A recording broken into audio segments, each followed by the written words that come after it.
World Rowing Beach Sprint Finals. We've had an amazing morning with the last 16 for several of the boat categories. The under-19 mixed double, the senior men's and women's solos, and then the first medal races of the day for the PR3 mixed double sculls.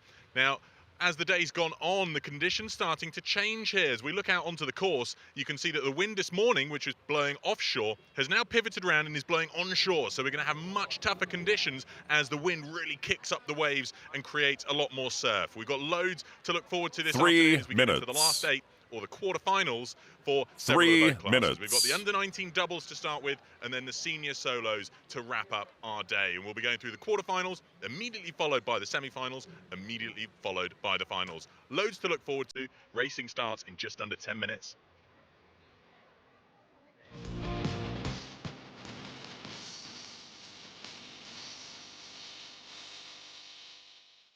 Let's find out how to beach sprint.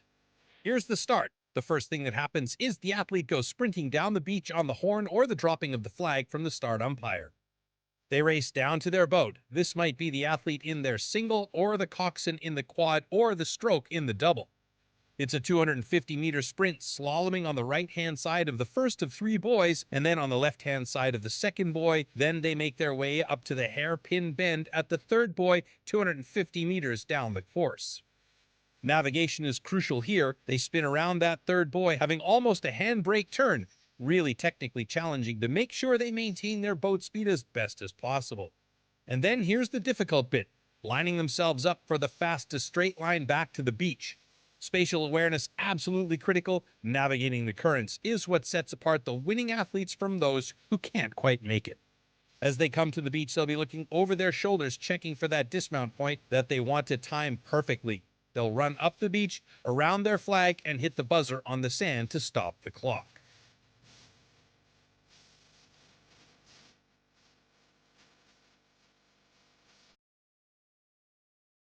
Gwyn Button is the chair of the Coastal Rowing Commission. Gwyn, we're in beautiful Barletta at the World Rowing Beach Sprint Finals. Tell us, for anyone watching, what is beach sprints? Beach sprints is so dynamic, exciting. It's got the sea, it's got the sand. Sometimes it's got the rain, but most of the time it's got the sun. It's all about sprinting down the beach, hopping into the boat, rowing, slaloming out to a buoy 250 meters out, race, massive big 180 turn, straight back onto the beach, jumping out the boat and sprinting up the sand and hitting that buzzer. That's the great thing about the sport. It's just so exciting. Lots of challenging things that might go wrong, might go right. There's just so many things that athletes and boat handlers have to think about. Yeah, it's really interesting. You've got some people who have come from flat water racing and, you know, they're really quick on the water, but sometimes they make mistakes. Sometimes the waves are up, and this afternoon we should probably get some big stuff up this afternoon. You'll see the coastal guys coming to their fore. Tell us, is there an exciting future ahead for the sport? Yeah, whatever, the sport is very young. The discipline started over 20 years ago, but the format of beach sprints really new. First time we ran that was 2015. And now there's an opportunity potentially to go into the games. If we go into the Olympics, gloves off, it's going to be amazing. Watch it and see. But if it doesn't, you know, there's a real groundswell of people that just want to be on the beach, show the skills that they have, and party on the sand. Party they will. Now, beautiful Barletta, Italy. Changing conditions we're seeing here at the course, and I think that's all part of it as well. You know, it keeps athletes on their toes, doesn't it? Yeah, I mean, the absolute agility as the sea conditions change. We've got a little bar just about 20 meters offshore, and as the tide drops, that bar's going to make the waves stand up more. We're expecting bigger winds, so the waves will get really short and sharp, and the boats, the directional stability on the boats is really hard to handle. So for me, if you're watching, make sure you look out between the flat water specialists who come here from the Olympics and World Championships with lots of medals on their shoulders versus the athletes that come from coastal. Thank you so much, Gwyn. So over to Pete, where we're going to be learning all about the boats and the course. Hello, we're here in Barletta, Italy for the 2023 World Rowing Beach Sprint Finals. I'm standing here right on the start and finish line of the 500-meter course. 2 buzzers in the sand, and what happens through the course is the starting umpire will press the klaxon, they will set off down the course, and when they come back, they hit this buzzer to get started on the race. But I'm going to take you through some of the technical details that make these boats specifically fine-tuned for beach sprint racing.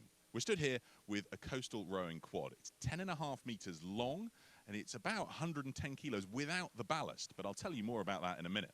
One of the amazing things at the front of these boats is that we can see here a wave-piercing bow. It's been specifically designed, you can see it points slightly forward, and that's been specifically designed to cut through the waves rather than bounce up and over the waves as it goes. It also adds slightly to the length of the boat. I said it's 10.5 meters long. It's got to fit 4 rowers and a coxswain in it. This is what the positions look like for the racing. Their oars go in these gates. They've got a seat that they slide up and down on. Their shoes specifically designed for easy entry and exit into the boat. And then these ballast weights are attached to the side of the boat. And the crews can move those up and down the boat to adjust where they want the weight to be, either slightly forward or slightly at the back, to make sure that they have the right angle of attack of the whole boat as they coast through the water. Lots of specific things here. You can see it's nearly 1.5 meters wide at its widest point, and that's to create the stability that you need when you're smashing through the waves with essentially a 130 kilo boat with the athlete weights on top. So hugely heavy boat, and that makes it really, really difficult to handle when you've got waves throwing it all around. Now, there are some things that the coxswain, who sits here, can do to try and combat the effects of the waves. They've got a dagger board, a removable dagger board that's really important, because when they put that dagger board in, it helps them to stay straight and combat the effect of the waves. But also they can remove it for when they get to the far end of the course that you'll see in a minute, where there's a hairpin bend. They can pull some of these strings that affect, as we move to the back, the rudder, and allows them to lift or drop the rudder, and then they've got these strings here that they can pull on from their seat to adjust the angle. And you'll notice that there's an open back to the boat here. This means that any water that floods into the boat just washes straight out of the back of the boat and doesn't add to the weight that they've got to carry down the course. So talking about the course, here it is. It's 500 meters long in total, 250 meters out, 250 meters back. The athletes start just where I showed you on the buzzer. They sprint straight down to the boats, where the boats are already in the water, and that means that the coxswain will jump in. They'll race up on the right-hand side of their lane, so there's 2 lanes, race up on the right-hand side of the first buoy, left-hand side of the second buoy, and then they do an anti-clockwise hairpin turn around the furthest turning point and come straight back in. It's a side-by-side race, so when they come crashing into the beach, the bowman has to jump out, sprint up around the flags. You'll see there's 2 flags here on either side for each of the lanes, run up to the finish line, smack that buzzer to stop the timer. So it's an amazing course, 500 meters in total. That's the detail of the course. You can see the conditions here have started to shift around over the lunch break. The wind now coming onshore from the sea, and that's kicking up much trickier wave and wind conditions for these athletes to have to contest with as we get in to the pointy end of competition. Lots to look forward to now. The schedule will take us through now from 1 o'clock all the way until 6:30 local time this afternoon. We're going to go through the under-19 men's doubles, the under-19 women's doubles, under-19 mixed doubles, and then we're into the senior men's solo and the senior women's solo. So 5 boat classes to look forward to this afternoon, all going through their quarterfinals, semis, and finals. Lining up first, though, is the first quarterfinal for the men's double sculls. Leonardo Bellomo and Pasquale Tamburino for Italy in lane 1. Tamburino doing the running to start us off. Germany's Johannes Hopf and Michael Madaras in lane 2. Madaras starting us off in the run here as the stroke person. Called to attention.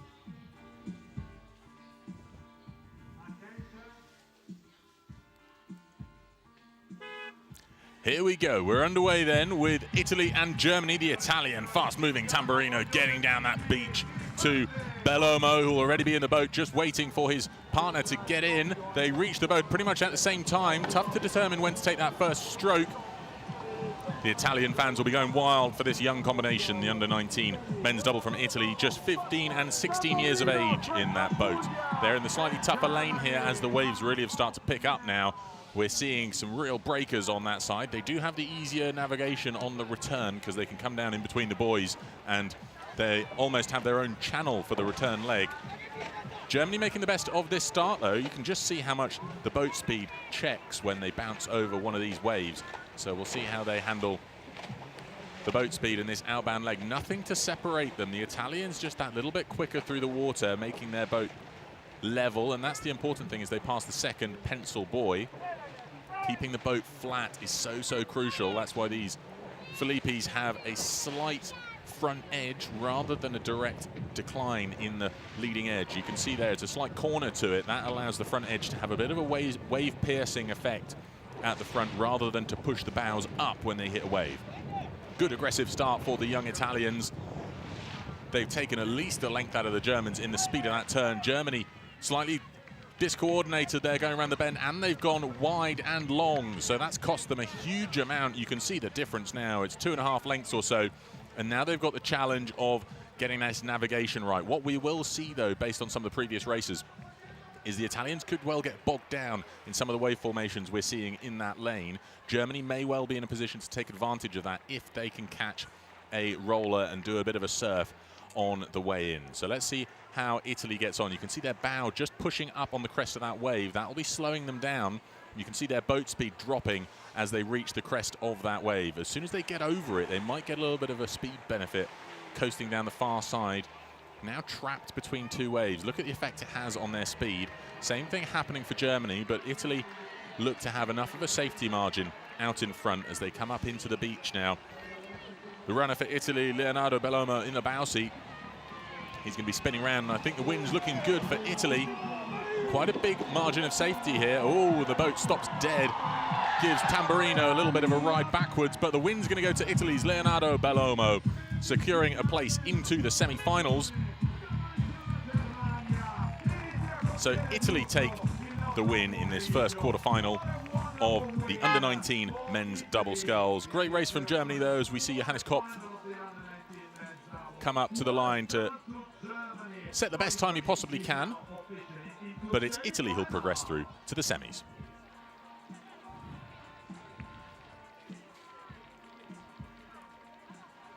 Racing going to be coming through thick and fast now, as I said earlier. We've got the quarterfinals immediately followed by the semis, immediately followed by the finals. So if you haven't followed beach sprint racing before, that's the format. That's why it's a power endurance event in rowing.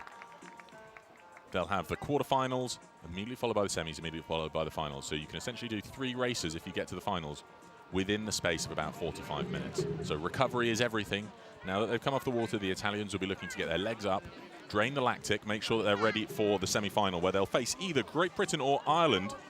But look at this recap there. Fast sprint for Pasquale Tamburino of Italy.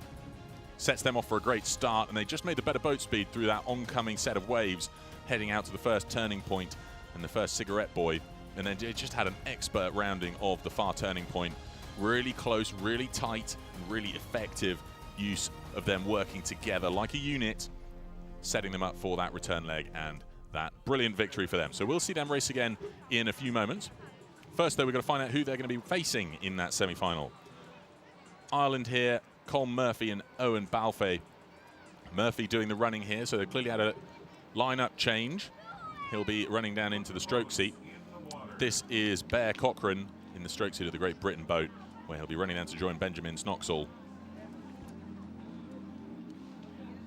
Boats now being carried down into the water. 2 boat handlers per boat, and of course the athlete who will be joining, who'll be jumping in to be joined by their sprinter to start the race off.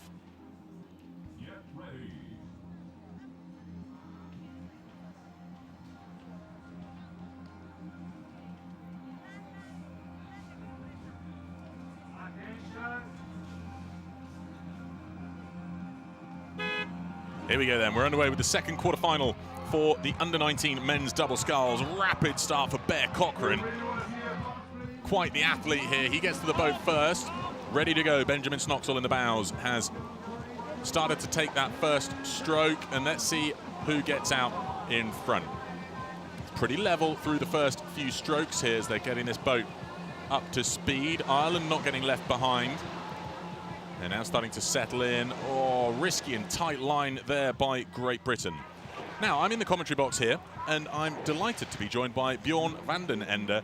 Hi. Bjorn, Olympian, Dutch. You're coaching Janneke van der Meulen, who we're going to see racing later in the women's solo. Welcome to the commentary box. Thank you, welcome. It's great to have you here. Yeah, thank you. Thank you for the invite. Well, it's great to have some of your insight to what we're seeing here in the racing. Now, Okay. you've joined us in the nick of time for this second quarter-final for the under-19 men's doubles. Oh, no, it's a Did I- disaster in the Irish boat. He's come off his seat. That's Balfe in the bows. Oh, that's usually a race ender, isn't it? Yeah, the conditions were getting really harder this time. So you see that progressing this from now to later in today, it's going to be much difficult. The waves are getting bigger. There's a sandbank right in front of the beach, so it makes it difficult. Ooh, really close to Always each other. close that, isn't it? Tell us more about the sandbank. So how's that affecting the movement of the waves, Yeah, or what are you seeing when you look out there?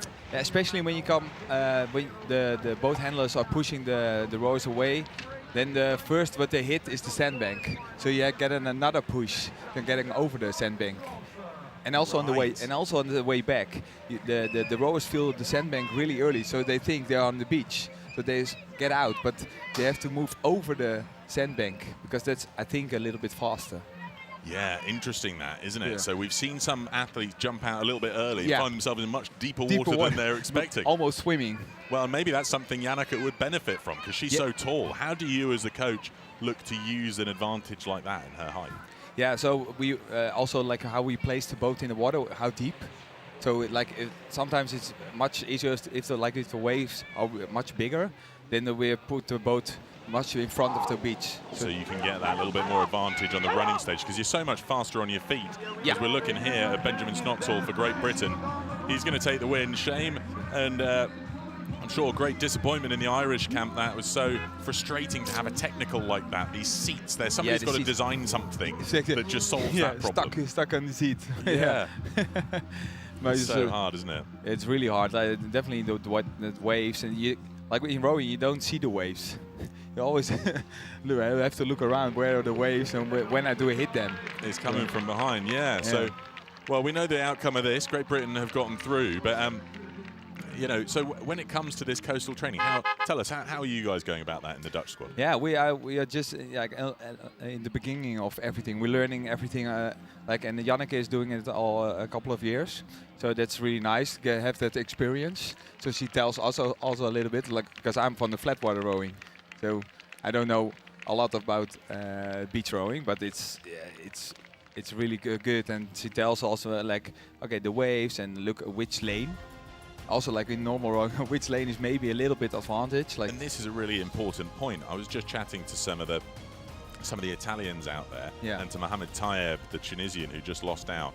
He had selected the right-hand lane where we just Yeah. saw Great Britain take that win. Yeah. But what's your read on the two lanes and what are the advantages and disadvantages? Like yesterday, the mixed double with the New Zealand. The New Zealand choose always lane one, and they were the only one who won 3 times in that lane.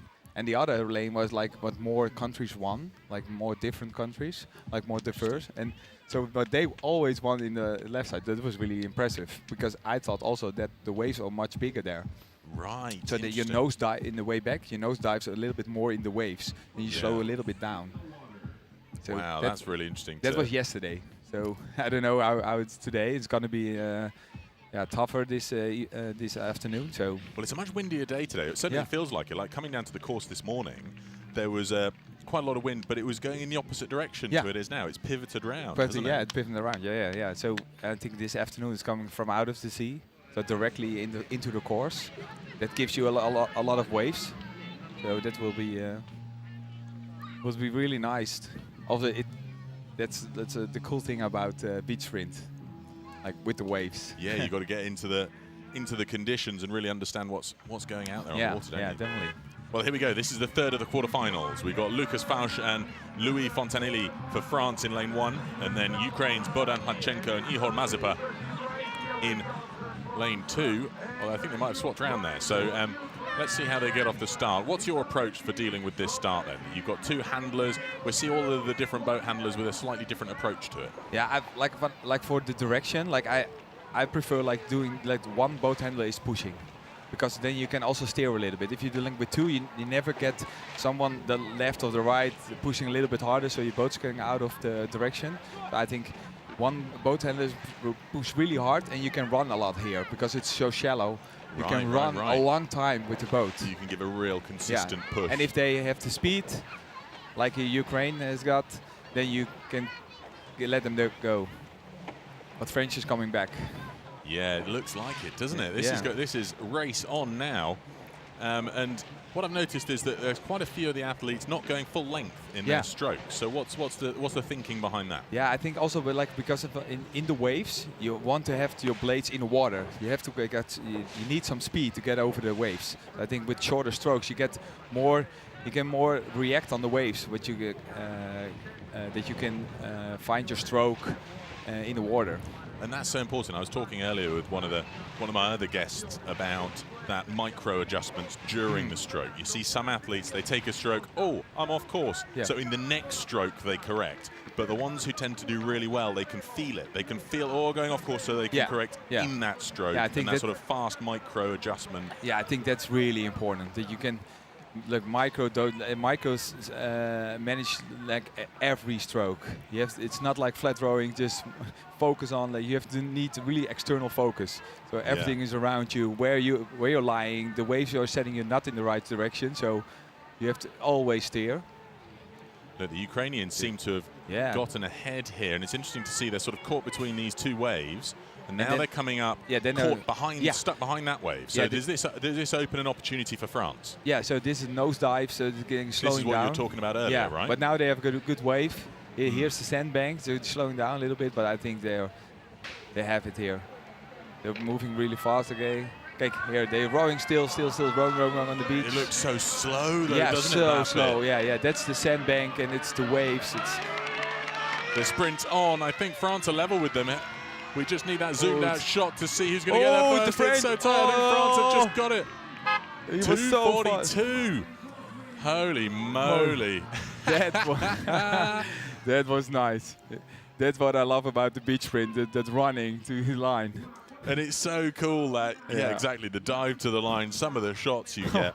But that was it. We were just talking there about how they just sort of like got stuck in the retreating water over the sandbank. Yeah, also when, like, I think with the heavier boat like this, with the double, the fin is getting stuck in the sandbank. Right, so there we go. And you feel it really heavy, so you have to be choosing really quickly, okay, getting it out or row by it, but it's going to be slow and slow. So now, we didn't saw the French, but they probably get a really good wave on the beach, and he was running a little bit faster. And that's it, isn't it? You've just got to catch the right wave. So there's a little bit of luck of the draw in that, isn't there? Because if you get a wave that just keeps your fin off the sand, enough. Yeah.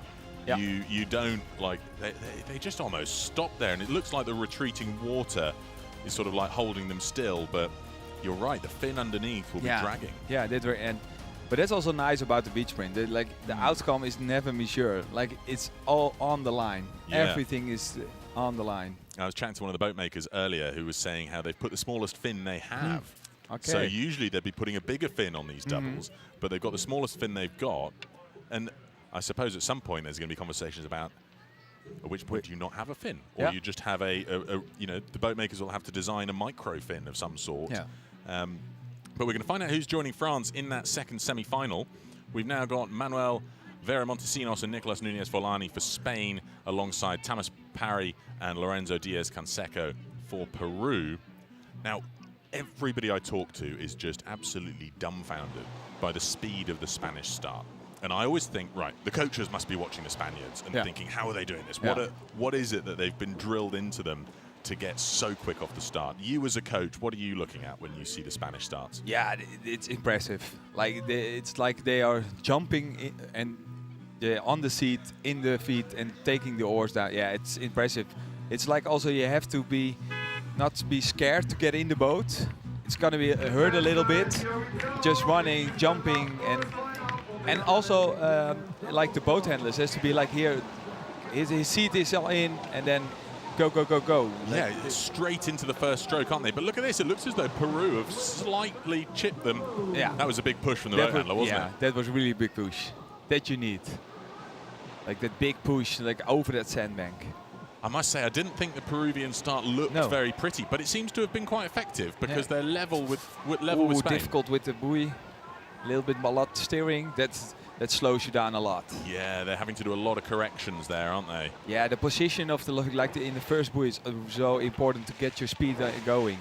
Now, how brave do you have to be? So what's your advice that you're talking through with Janneke for her races later when it comes to these boys? Is she going to go the aggressive line and try to hit it with the rigger, or are you saying go wide? No, there's not enough. We think there's not enough weight for in the single to push them down. Okay. So it slows you down. Like in the double, you can, because it's more weight, you can push them down easier. But in the skiff, no, we're going outside That's of the boat. really good to know, actually, isn't it? Because for those watching from home, there's no real appreciation of the weight and momentum compared to the buoy. And in the quad, and in the double, no problem. No problem. The quad, certainly no problem. Yeah. In the double, maybe a little bit. Maybe, yeah, you can. Yeah. But you're right, of course, in the solo. Yeah, then you slow down, and also you want to, like also with difficult weather, you have to hit it with the riggers. Yeah. So if you don't hit it with the riggers and with your oars, then it's so difficult to push them down. And then you slow down, and then someone else can row by you. Get so past you. Yeah, you pass you. Look at this, though. The Spanish turn, that was just textbook. And, Yeah. I mean, just in the course of that last 100 meters. Although, look at this, Ooh, Peru. yeah. I think the Spaniards just stuck on the wrong side of the wave. That's You can the see their nose dive. bow. Yeah, that's a no. You feel it's really heavy. You have to push through. Yeah, that's like now they have a good wave. Yeah, oh goodness, it looks like they're just rowing through treacle. Yeah, and Or that's honey. It just looks so slow when they get caught between the wrong waves. Everything slows right down. that buoy.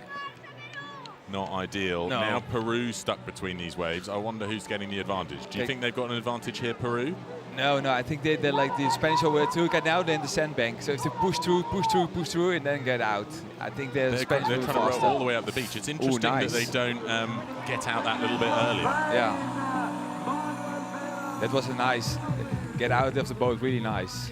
Well, what a result for Spain. I think I don't know, just based on the pedigree of the Spanish starts and being so quick and just watching how they handle the turns, they've clearly really well drilled that. Yeah. I sort of would have bet on Spain doing quite well in that semi-final.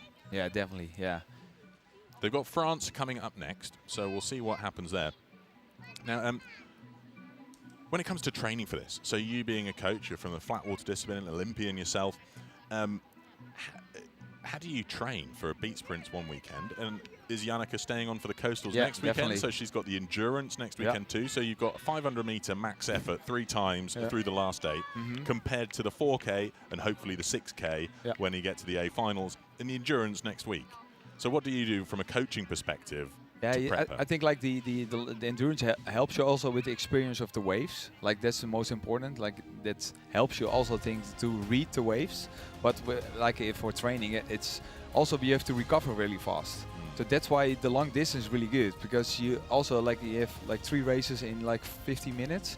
So you have to recover really fast. So that's, and it, of course it's not like it's a real different discipline, but now it's not only power in the beach sprint. Well, it's interesting that isn't the variety of training techniques you got to follow. But we've got Niamh down here with the athletes from that We're quarterfinal. about to start the semi-finals of the Coastal Under-19 men's double sculls. I'm here with Great Britain. I am here with Italy. Things are getting exciting out there. Conditions have very much changed out there, haven't they? Yeah, they've changed a lot since the last time I've raced on the course. Definitely more wavy, and we just need to take a bit more care on the way out. It's looking like a good race, and I'm excited. Yes, indeed. Lots of people being thrown off seats and things.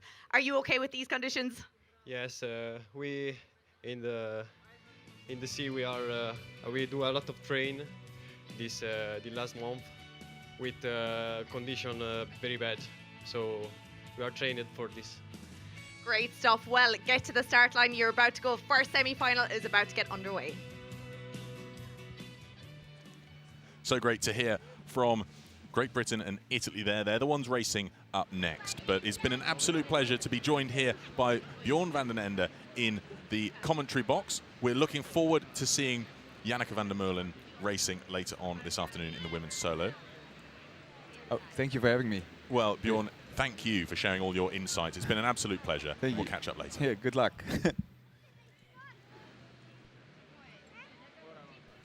Well, you can see they're just getting ready for this first of the semi-finals. 4 boats competing for 3 medals across these 2 semis. So if you get into the A final, if you win this semi-final, you're guaranteed a medal. It'll be a case of gold or silver, and that will be determined by the A final, which will be coming up in the next 20 minutes or so. Bear Cochrane for Great Britain. He's in the stroke seat. He'll be running down to join Benjamin Snoxall, who's in the bows.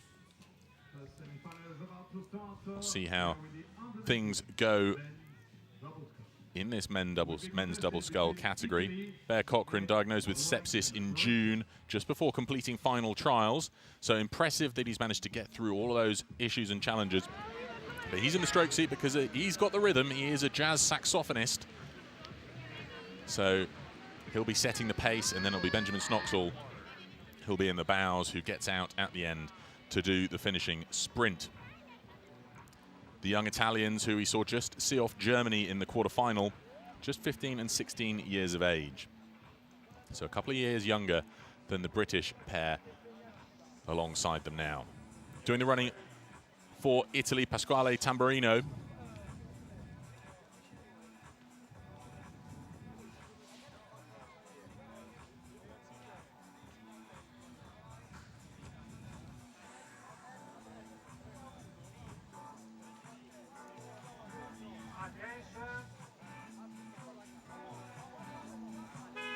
Here we go then. We're underway with the first of the semi-finals for the under-19 men's doubles. Look how quick Tamburino is. I thought Cochrane was fast, but he's been left for dust by the Italian.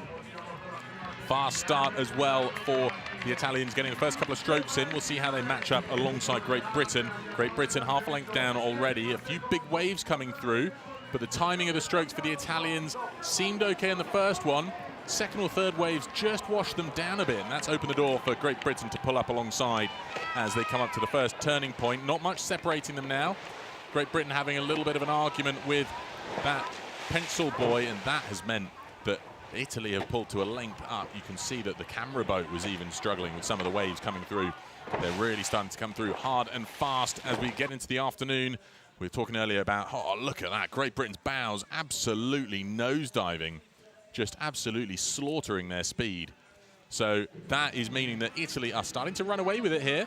They're perhaps 2 lengths up on Great Britain, coming towards the third buoy, and that critical handbrake turn to get around and potentially with a place into the A final. Good momentum from Italy. This is why those short, sharp strokes are so crucial. Let's see how aggressively they take this corner. Jabbing in their right-hand blades. Looks like a good, clean and tight rounding. Holding a good margin up on Great Britain. So that's around 2.5 lengths for Italy. Great Britain trying to get back up to speed, not quite on the straight course back in. That's where the navigation becomes a real challenge in that lane. Lots of Italian fans here delighted by the race so far. The question is, what's going to happen on this return leg? Who can take advantage of some of these wave formations, and who has the feeling for the waves underneath them? You can see Italy, they've just been absolutely stopped dead there. Their bow getting caught in the wave in front of them. They're in that trough. Both boats now sandwiched between 2 waves. It's so difficult to bridge over a single wave. You've got to have a few power strokes to get in. I think this means Italy's going to make landfall soonest.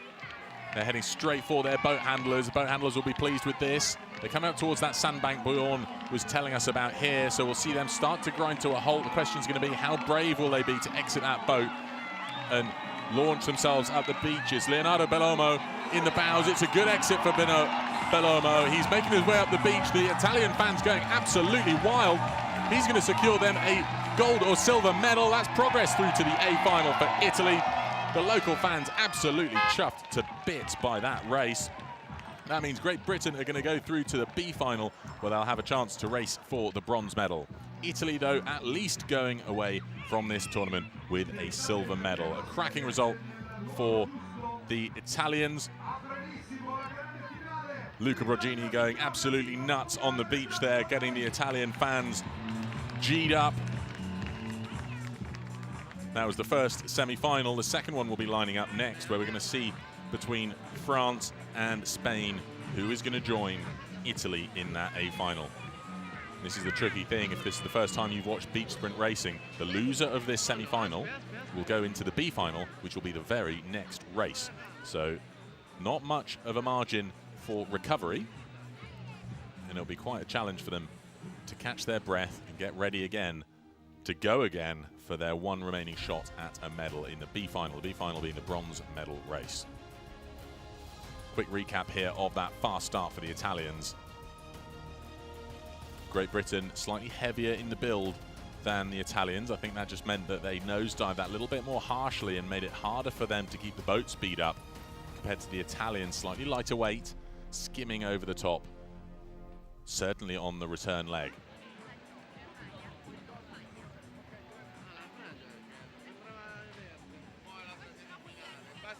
Boats being brought into position. Spain on the near side, France on the far side. France's Lucas Fauche and Louis Fontanilli. We saw them beat Ukraine in the third quarterfinal. This is Spain, where we've got Nicolas Nunez Forlani. He's doing the running. He'll run down to join Manuel Vera Montesinos at the boat. They saw off Peru in the last of the quarterfinals. Tough work on this side of the bracket. Spain, high expectation considering how fast they tend to be and technically expert they are in not only navigating the entry and exit, but just so clinically accurate in the way that they handle that turning point at the far end. Just a few moments then until we start this second semi-final of the Under-19 men's double.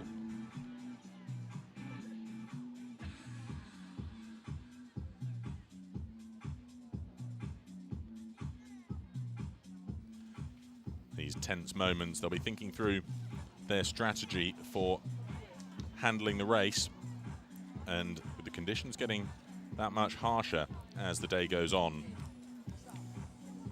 it really is important for them to consider what they're going to do and how their rhythm will sustain them through the course of just 500 meters, but such challenging wave sets. Can't really learn from the racers earlier today because the conditions were entirely different. The wind going in a different direction, and that creating a slightly flatter sea state out on the water.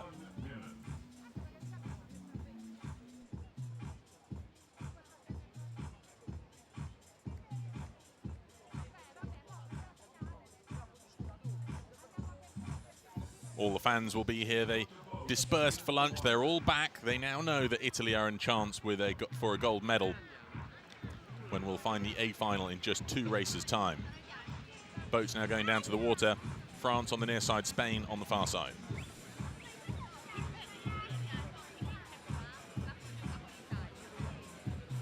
Oh, you can see, even with 3 boat handlers keeping the boat straight, such a challenge.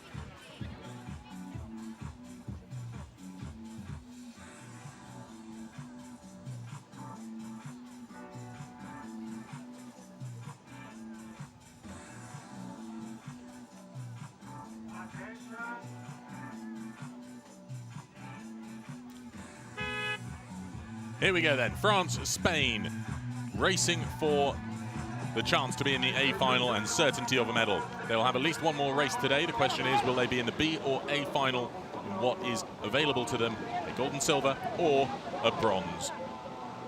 Spain quick to get started. We did see though in the previous race where France saw off Ukraine, they were slightly slower off the start, but their next 100 meters was absolutely rapid. Goodness me, getting absolutely washed down there. That's where it's so tricky. When the water gets over the gunnels or the sax boards, it can throw the seat out from under you if you don't have your bum firmly planted on it. And that's the tricky thing when you're in the phase of the drive phase of the stroke, because you're essentially getting your weight over your feet and not necessarily planted on the seat. And if the wave comes at exactly that moment, we've seen so many athletes fall off their seats and struggle to get back on, and that loses you at least a length or 2.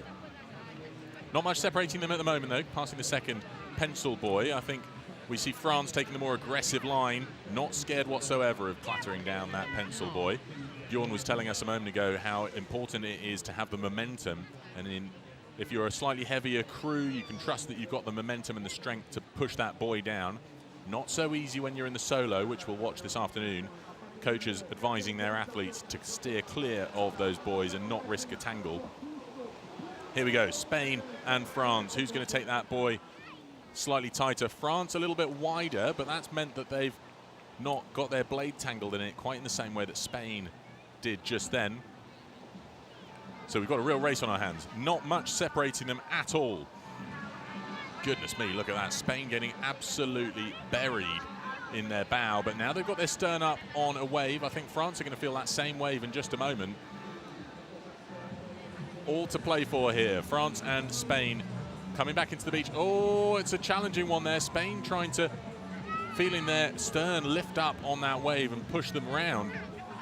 So in the bow seat there, that was Vera Montesinos just correcting by holding it up on one side. A wise move, clear experience dealing with challenging conditions like this in his training, because he knew it's better to slow down on one side than risk getting pivoted around by the wave. You can see here how the stern's really been lifted up by the wave behind them, and they're working so hard just to stay straight. They're going to come onto this sandbank now, and they're going to feel a grinding halt. Look at that, they're barely moving. They're coming in to the shore now. France drawing up alongside them. He's out of the boat for Spain. The question is, who's going to get on the beach first? It looks like France have the advantage.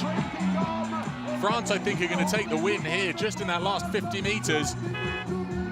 France, a great performance from them. We could have written them off, but just that challenging landing for Spain opened the door for France to take the place into the A final. What an exciting conclusion that was. So hard work now for Spain. They're going to have about 5 minutes of recovery before they've got to do it all again and race against Great Britain for the bronze. Just over 2.5 seconds separating a place in the A final and certainty of a medal versus the B final. So France and Italy are in that A final. They'll be battling it out for that one gold medal, and at least they'll be going home at the very worst with a silver. Second in the world in the men's doubles category for under-19s.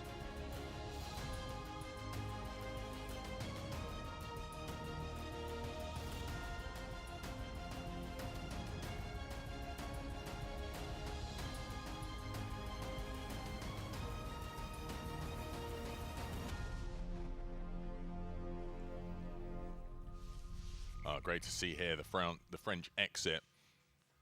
Such determination. It was so close in the end. I think Spain just getting bogged down coming over that sandbank.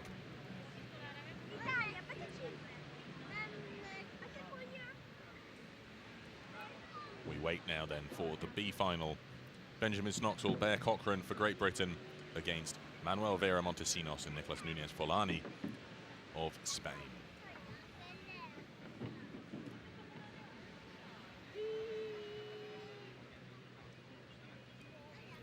So we've got a little break. This is good news for Great Britain, but better news for Spain, because they'll be absolutely gassed after that close semi-final.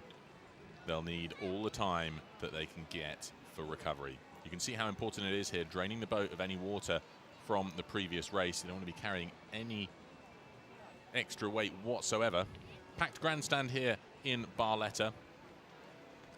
And the Italian fans won't be going anywhere until they've seen Leonardo Bellomo and Pasquale Tamburino race in the A final to see whether they can put Italy on top of the podium for the under-19 men's double. I'm just being attacked by the world's biggest moth here in the commentary booth. I'm sure he'll find something better to do than pester me, but he is rather large. Now, we've got the B final coming up in about 5 minutes' time.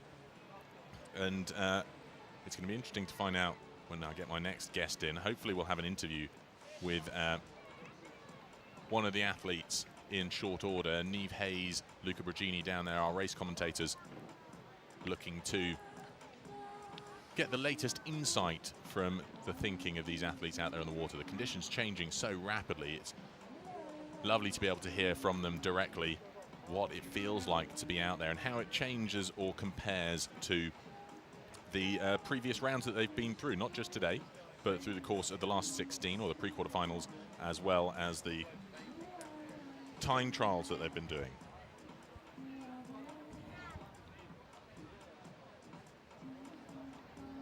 You can see here beautiful conditions in Barletta. Temperature getting well up into the high 20s. And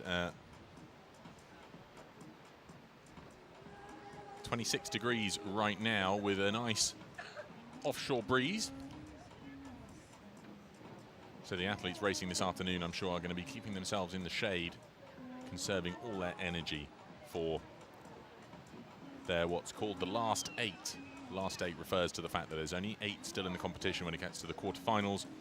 And when you're in the last 8, you get to enjoy the fast format of beach sprint racing, where it comes down to the quarterfinals, semis and finals in such short order. Only 2 sports in the Olympic program considered to be power endurance. Rowing is one of them. And you might be surprised to hear that rugby is the other. Rugby sevens, 14 minutes, and that's why it's considered power endurance. Rowing is the other one, and we're looking forward to hearing about the future of beach sprint rowing. It's going to be involved in the Youth Olympic Games in Dakar 2026. So we know we can look forward to that at the very least, as the sport really does boom onto the world stage. Many national federations taking a much greater interest in their pipeline and development for the young athletes. I was chatting to Mohamed Tayeb earlier about Tunisia's program. Seven entries here for Tunisia. Hela Belhaj Mohamed, of course, we've seen already, having taken her 3rd gold medal. And in the under-19 women's solo, she's racing again later on today in the under-19 mixed double. And I'm sure we'll be eager to, again, get onto the podium. She managed it with a bronze last time. And she may well, based on her race earlier today, where they had to do that triple start for the race because of a couple of technical issues in the Tunisian boat, then the Bahamian boat. So they had to get off 3 times to secure their place into the last 8. So we'll see Tunisia race again this afternoon. And of course, with this being in the Youth Olympics for 2026, Tunisia making sure that Hela Belhaj Mohamed and indeed all those in the under-19 squad prepping for the 2026 games are well looked after and prepared to be able to compete and represent the country. Just a couple of minutes now until we have this B final for the under-19 men's double sculls.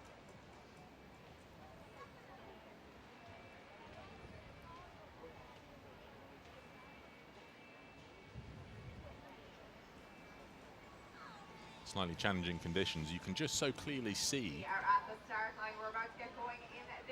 on the where the waves are breaking how far out that shallow water goes. Just about everybody has commented on it.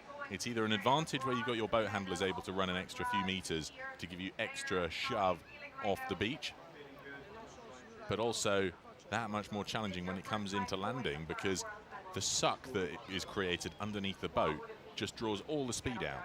And if they don't handle it correctly, or they're not able to ride a wave in that just lifts them that little bit higher off the sand, all their speed evaporates. And that's what we saw happen to Spain. Spain losing out to France in that semi-final we just had a moment ago. He's still out of breath from the semi-final. I am so excited to be here, and now we are going to do everything to achieve the win. Excellent. Okay, so looking behind me here, there's quite a lot of big waves out there. For all of us watching here, we're quite safe on the beach. Everyone at home is quite safe. Can you describe it? What's it actually like being out there in those waves? It's like being dropped from a meter up high to the ground. It's quite shocking to see that. I love it so much. Do you like these waves? Yeah, this type of sea in Spain, we are, how do you feel? Used to it. Okay, guys, I'm going to let you go to the start. I'm best of luck. 1 minute. 1 minute left. We were just hearing there Niamh Hayes interviewing the British and Spanish athletes who are just about to set off here. Bear Cochrane for Great Britain. Bronze medal at stake now.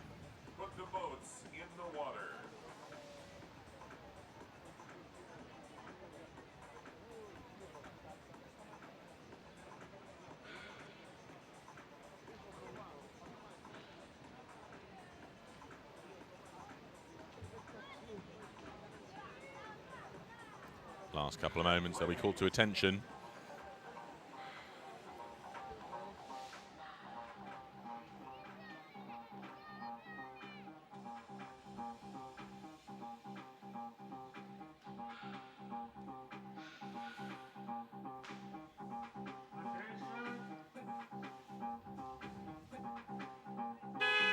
Here we go then, Bear Cochran running against Nicholas Nunes Forlani.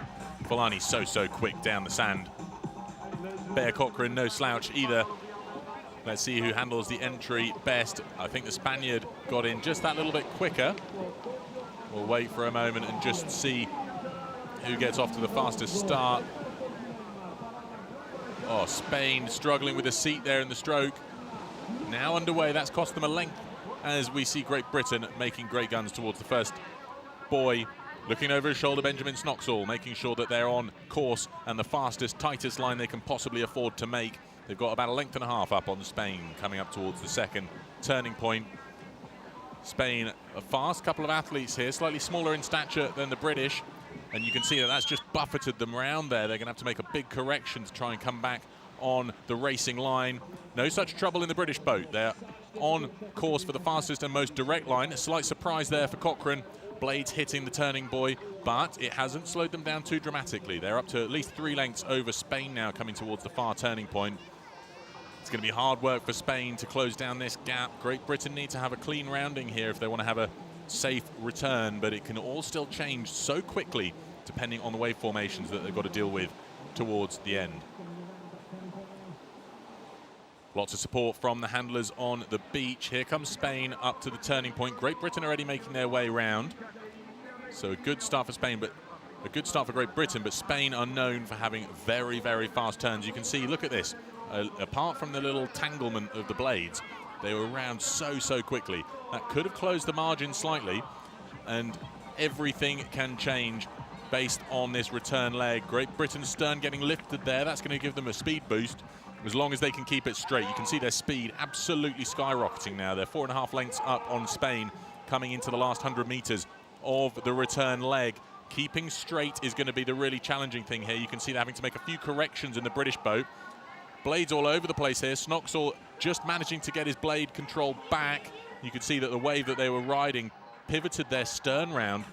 That's why it's so hard to stay straight. Spain having a little bit of a challenge with that now. Spain have closed the gap down to a length and a half as we come up to the beach.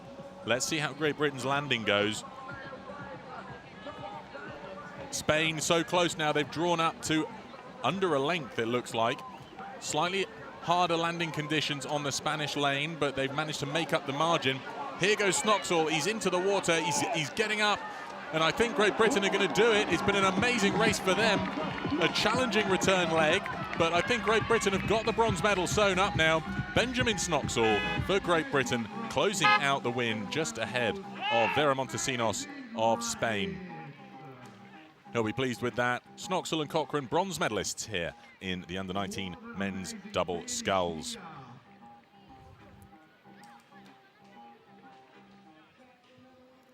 Super result for Great Britain. Disappointment for Spain. I mean, they had such a great return leg. I mean, I think some of the steering challenges for Great Britain, they had the speed boost from that wave, but it just pivoted their stern round, making it quite the challenge to keep straight. Spain, of course, were slightly gassed by having just done their second semi-final. But we're going to drop down to the start line where we've got Niamh, and we're going to hear from the winners. Bronze medalists of the Coastal Under-19 men's double sculls, Bear and Benjamin, congratulations. World bronze medal. Woo woo! Yeah, we did it. You certainly did, and you did it in style there. I'm not sure about that. We had a couple of the big breakers breaking on us, so we spun out a bit, but we somehow managed to bring it back and push through to take the bronze. Benjamin, how did that, how does it feel? You have a world medal. Feels amazing. I wasn't really expecting it after we spun out, but really pleased with what I did. Amazing stuff, guys. Go enjoy the celebrations. Go to your supporters. They're waiting to cheer with you. And I am going to go to the start line here now. We have the A final about to go. I have France. I have Italy. Guys, come into me here. How are we feeling right now? I'm feeling good. This race go very well. we try to do the better that can we do, and good luck. Oh, I love to see it. France, you're in the A final. How are you feeling? Are you pumped? Are you nervous? Tell us all about it. We are very excited. We are here for the gold medal, first of all, but Italians are very strong, so it will be a good race. It will be certainly a good race, and I know the Italians are here to support you. Are the French here to support you? Yeah, some French families are here, and all the team are with us, so we are here. Well, we cannot wait for the action. We're seeing the big waves breaking outside, so it's going to be an amazing A final. So best of luck to Italy and to France. Well, that's what we've got to look forward to. Italy and France. Louis Fontanilli for Italy lining up alongside, for France lining up alongside Pasquale Tamburino. This is a bit of a replay from that bronze medal battle. Great Britain very, very wide of their turning point, so they lost a bit of their lead there. But on the return leg, you can just see a lot of steering issues. Nearly lost them the race, but I think it's a good, strong sprint from Snoxall. Secured the win in the end, and they're the bronze medal. Here we go then, A final, gold medal up for grabs. A lot of Italian supporters in the stands here. Luca Brogini geeing them up. The Italians stood right next to the French supporters. It's going to be an absolute wall of noise that they return to.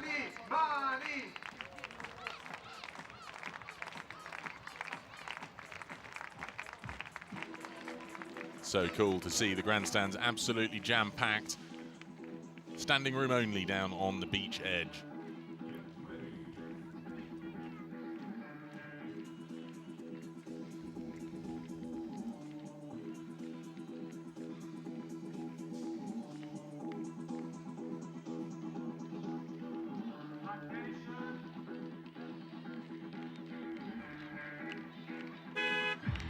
Here we go then, Italy, the first one to break away from the start line. Tamburino not leaving anything behind. He was so fast through the previous round. He's absolutely going for it here. He's in, feet in. Who's going to take the first stroke? Italy. Not much ahead of France. First couple of strokes. Oh, blade nearly lost by Tamburino. Can he recover it? You can see the challenging conditions here as these waves really wash them down. Boat-stopping surges of water. Each of these strokes just such a big effort to row through the oncoming onslaught of water. Italy making the best of this start then, half a length or so up on France. Such challenging conditions. This is where that coastal training really pays off, to understand and read the water, feel the movement, make those corrections. I was calling them micro corrections earlier, but with the waves and the sea state as it is, they're major corrections no matter what you're doing. There's no such thing as a micro movement out there in these conditions. Absolutely hammering waves. This is where the technical side comes in now, how they handle this turning, considering the waves that have moved around. They were coming on diagonally through the course of this morning. They're now coming pretty much perpendicular to the beach. Here's the turning, slightly wider for the Italians. They're going to have to put in a bit of work to get around the buoy. They've built their lead though, slightly faster than the French. We'll see in a second just by how much. They've got a good straight line back into the beach. The Italian fans are going to be delighted by this. Just 15 and 16 years of age. The Italians, a couple of years younger than the French. Bows just caught up on the front by a wave ahead of them, so that could slow them down, as well as that entanglement with the buoy. France have the better boat speed. They've caught a wave there, surfing it nicely, but you can see they've gone quite a way off course. They're going to have to make some corrections, and that big arc is going to cost them in distance.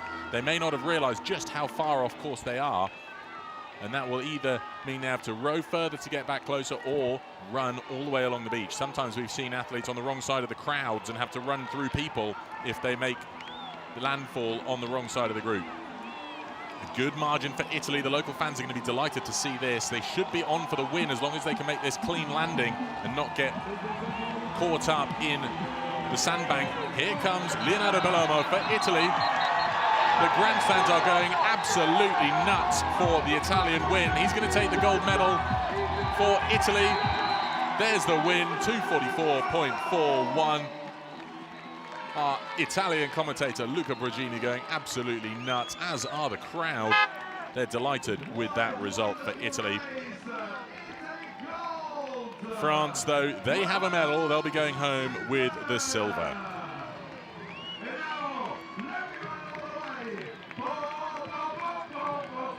There's Niamh making her way over. In just a moment, hopefully we'll hear from them. They're going to have a bit of a celebration with the Italians in the grandstand, but what a result for Italy. So, so good. Luca Brogini, let's hear from Luca.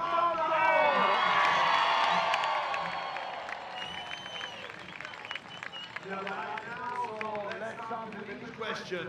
Tell me all about your race. We start very well. Our points strong. Our strongest thing is the You did an amazing job, ragazzi, siete stati straordinari. Qual è stato il momento più bello della gara e soprattutto chi volete ringraziare? The beautiful moment when I push the button and the race finish. And I want to voglio ringraziare tutti i miei amici, la mia famiglia, i miei allenatori, soprattutto e tutta la mia società. Ma soprattutto, grazie Italia!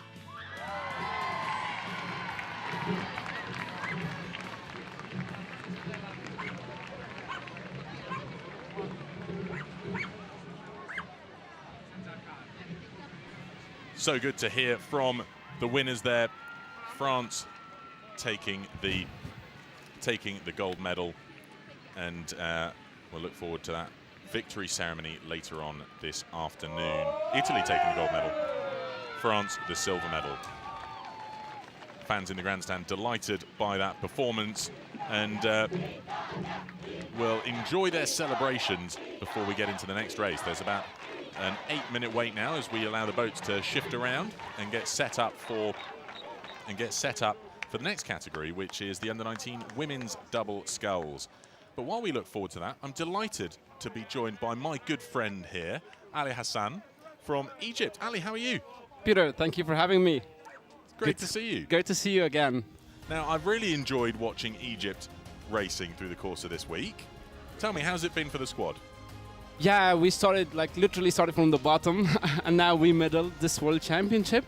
So it's great to see the junior men's solo medaling, and then the women's solo in the 4th place. So it's a journey that we started. Hannah, right? Alsobski. Hannah Alsobki, yeah. She's amazing. She's in the US now studying, and she came from the US to race for Egypt. So very little practice, but she's been with the coastal rowing team since last year too. She's got a little bit of experience. So it's great to see them with this performance medaling, and then Hannah in the 4th place, and they're racing the junior mixed double in an hour. So let's wish them luck. We look forward to that. Where are you going to be? You're going to be boat handling for them, I take it. Exactly. I'll be boat handling them, and also be with the in the warm-up area with them.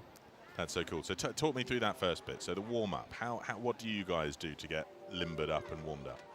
Okay, so unlike the flat water rowing, there's a bit of running in the coastal rowing. So we do little running on the sand, a little bit of mobility of the joints, the hips, and then we jump on the ergo. We do some sprints, and then we do some stretching, relaxing before the race, and then some mental training 10 minutes before the race, focusing, and then we get to the start. We revise the race plan, depends on the conditions, and then we go to the race. That's awesome. Now, I want to hear where are you guys from in Egypt? Where's the squad from? How do you guys get together and train? Tell us what it's like back home. I would say most of the team is from Cairo, the capital. We all train in the Nile, so we don't have access to coastal rowing all year round. We train a week or two before the competition, before coming here, and also we don't have a lot of boats. We're still building up a team. We're still developing a team. We have the World Rowing Tour in January in Egypt. So we'll use that to build the coastal rowing fleet, So that's a hobby, and next year we'll be doing more practice. So we gather together. We're trained by Emma Binani, the national team rowing coach. She's amazing. She's been there from the beginning. And then we train together. We try to go on camps like twice, 3 times a year. We train. Where do you go on your camp? Where is that? That's a good question. So we try different places every time. So not a single place that we go to. So we try different beaches. Surely you've got to go somewhere cold, because I can imagine all of the other athletes want to go to Egypt to go on their camp, where it's nice and warm, beautiful sunshine, beautiful beaches. Exactly. Where on earth do you want to go for your training? You've got to go somewhere cold and miserable and wet, just in case. We try all conditions.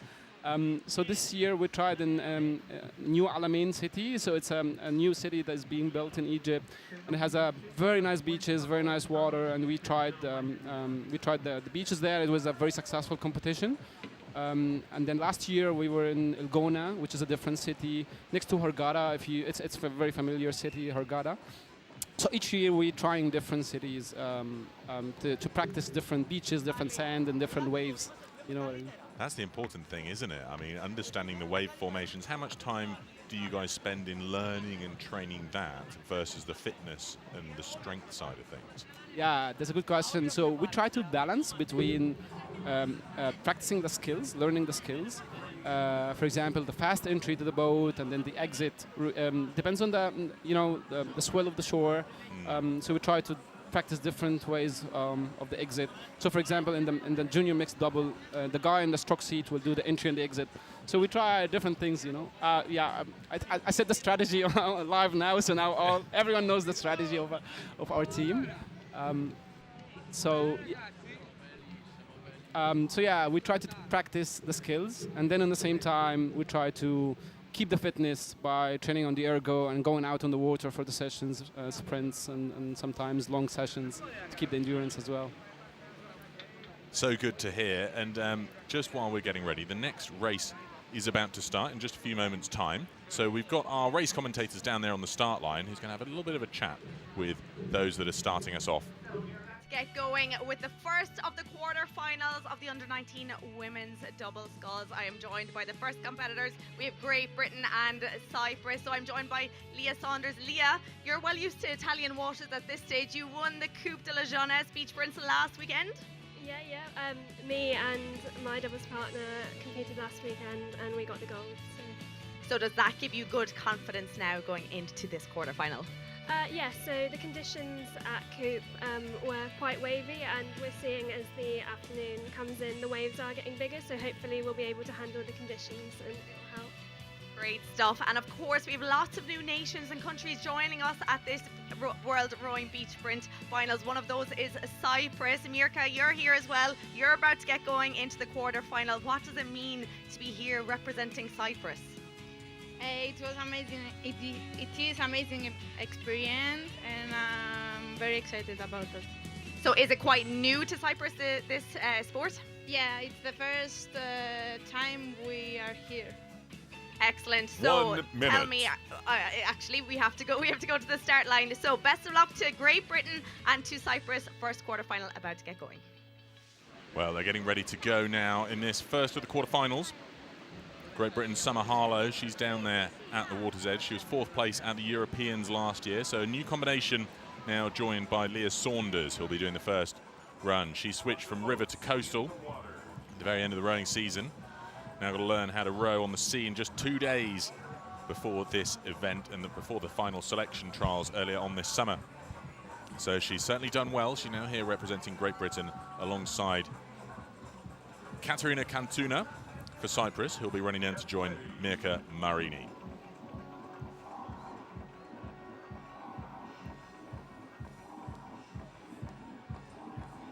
Attention.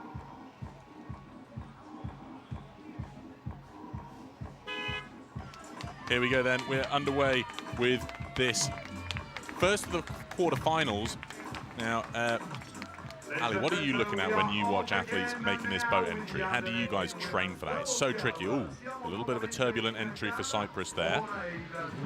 So yeah, we try to, when it's a bit wavy like these conditions, we try to practice a very relaxed entry, so you don't mess up with the boat, the seat, or the oars. So try to stay relaxed yet focused, and try to grip the oars very well, and then start the race quick. Yeah, looks like Great Britain have had the best of that start. Slightly turbulent entry for Cyprus. They'll be looking to make up for that. But this is so difficult. Look at the water washing over the seats. That's where the training comes in, isn't it? Exactly, and imagine trying to steer the boat and do the slalom in the middle of these conditions. So it's quite challenging, and that's what coastal rowing is all about. Beach sprints is all about. Yeah, exactly right. Exactly right. Now, no real challenges with the navigation so far. Great Britain not managing to pull away from Cyprus, so it's been a great first 150 or so meters for Cyprus. Now moving over to the other side of this turning point, and I ask all of the guest commentators who've come to join me, what's your approach for handling this turning point, or what do you encourage the athletes who we'll see racing later in the mixed double to do? It's all about not trying to get tangled in the turning buoy. So try to give some space for your boat to turn around, just like the Brits did. They did it very well, perfectly well, and also the Cyprus boat. So try to dig the oar and then try to row with the left arm until the boat gets straight again, and then start rowing. And as you always say, it's like doing a heavy deadlift at the first couple of strokes, try to move the boat and then try to catch a wave all the way back. Such a good race for Great Britain. And you're right, though, Ali. They sort of kept it at oar's length, didn't they? That turning point. Yep. Now, what do you guys do here? So the boat handling, we were talking about this a little bit earlier. What's your tactic for the? Oh dear! It's disaster for Great Britain. Can they recover the blade? Disaster. But they recovered very well. I think it's all about catching the wave. Try not to get the wave to turn you around, and try to look at the beach and see the boat handlers, because we stay in the lane so they can come towards us directly, so don't have to run extra meters on the beach. And what is this hand movement that we're seeing from everybody? It looks like some sort of flag semaphore or something like that. Yeah. So it's about. Let's watch this sprint first. It's a good one. Coming up the beach, Samahalo for Great Britain is going to take the win and secure the place through to the semi-finals. So that means that Great Britain will have at least 2 races to go. And for Cyprus, Mirka Marini making the dash up the sand there. Great race for her, but it's Samahalo and Leah Saunders for Great Britain progressing on to the semis. So yeah, tell us about this. How do you agree with your athletes that are out there racing, the approach and what guidance you're going to give them? And at which point do they just have to rely on their own steering? All right, so we have the way up, going up to the buoy, and then the way back, returning. So on the way up, we keep both hands up in the air, and then when we move one hand down, that means that you need to steer the boat towards this hand. And then when both hands go up in the air again, that means that you should go straight. And then I think starting between the second and third buoy, athletes start to rely on themselves, because they don't see who's on the beach and they don't see the hands well. So they start to rely, looking back, looking where they are. And then on the way back, we try to stay where they want it to land, so they come towards us if they see us. Yeah. But again, it's all about catching the wave and trying to return safely to the beach in these tough conditions. I was chatting with Bjorn van den Ende earlier. We'll come back to Bjorn in a second. But the next race is about to get started, and this is between Spain and Peru. Noor Al-Hamouti Salah and Sara Elena Percarella for Spain, alongside Maria Jose Savasco and Amalia Aspiriaga. We're going to find out who's joining Great Britain in the first semi-final. There we go. Spain quick to go off the mark. She hesitated for a moment. She thought maybe she'd done a false start, but it looks like we're on. Yeah, exactly, because there's the buzzer and there is the flag, and you have to be you have to go with the flag, not with the buzzer. Sometimes the buzzer is delayed for a few, I would say not seconds, but just fraction of seconds. But you have to be very aware of the flag when it goes down. Then you have to go. And I think this is where your experience is really valuable in the Egyptian squad, because I noticed Hannah El-Sobki always watching the flag. The flag, and exactly. some nations don't know. Exactly. And they're just looking forwards. They're waiting and for the buzzer. They're waiting for the buzzer. Exactly. Yeah. But Yeah. Hannah El-Sobki, I noticed, was always noticeably looking straight at that flag. Exactly. Yeah. So, okay, so it looks like a clean start here for both boats. Spain just a little bit ahead, but it's going to be a close one here. It's quite tough to get that navigating right. But, okay, next question for you. As when it comes to the boat handling, when they make the turn, it must be so difficult to see anything on the beach with all of this stuff going on, and you only have a split second when you look over your shoulder to try and see where am I going. Yeah. Now, you guys when you're doing the boat handling, you're wearing bright colored clothes. Exactly. That helps, but at which point do they just need to rely on where they are? Because as you say, between the second and third buoys, it might be a little bit too far anyway. Exactly. So yeah, on the way up, I think starting from between the second and third buoy, we tell the athletes that you have to rely on yourself and try to look back every couple of strokes. And then on the way back, I think it's pretty hard to look back and try to find the person that you're going towards, because it's a very quick glimpse of, like, you look back very quick. So exactly, you see the distance here, it's very far. So I think starting between the second and the first buoy on the way back, that's when you start to look at the beach and see where you want to land exactly to be close to the flag. Okay, so it looks like Peru have had a bit of an advantage there, but I think you can just see Spain have caught a wave, haven't they? Yeah, they have. Oh, it's pushing them round. Look, Yeah, they're having to do a lot of corrections now. Yeah. It's very interesting to see the difference in styles between Spain, for example, and the way they row, as opposed to Great Britain in the previous round. They were rowing very long and leaning back, as opposed to Spain, where they keep shorter strokes and try to catch the wave. So it's different styles, you know. Sometimes it works. Yeah, it worked for Great Britain in the previous round and they won. But also Spain are experts in coastal rowing. They're always dominating. So yeah, there's different styles. It's interesting that, isn't it? Oh, Peru getting pushed around. This could be a disaster for them. A lot of correction having to be put in there. Spain, therefore, are going to get onto the beach first. We're going to see Noor Al Hamouti Salah getting out for the run. Both athletes are running. They might as well both go for it, I suppose. Although I think that's Pocarea just deciding she doesn't need to give it everything now, because Spain are going to want to reserve some of that energy. Exactly. What a close race. 1 second between both boats. Not much, was it? Yeah. Very cool. Peru had a disaster after the last buoy. The wave was turning them around, but they handled it very well. Yeah, they look a bit sad about that, because with 1 second, you could say that last wave upset the apple cart for them entirely. Yep. Look at that. 3/4 of a second was all that was in it. Tough stuff. Now, though, we've got the replay of this. Oh, you saw the Spaniard there. She really thought she might have done a false start. Yeah, she stopped for a second and then she ran again. Yeah. We saw that earlier with the Tunisian. You see exactly. Hella against the Bahamas. Bahamas, that's right. And they replayed the race. Graham in the they had to restart the race. Oh no, hang on a minute. It was the Finnish athlete. Yeah, they had to restart the race twice because of the broken seat. Yeah. But the false start was the Finland boat against Germany, I think. Rulaga went on the flag, and she was right to continue going. But they stopped the race and called them back off the water. Oh. And then they reviewed the footage, saw that it wasn't a false start. She won the race anyway, so it was the right outcome because she was so far in the lead. But it was an interesting she was doing the right thing. She was looking for the flag. All right, here we have Amaya and Maida Irazaki, sisters from France in lane 1, and Marlin van der Oy and Anna Fischbach for Germany in lane 2. Fischbach, the European champion in the under-19 women's solo from 2022.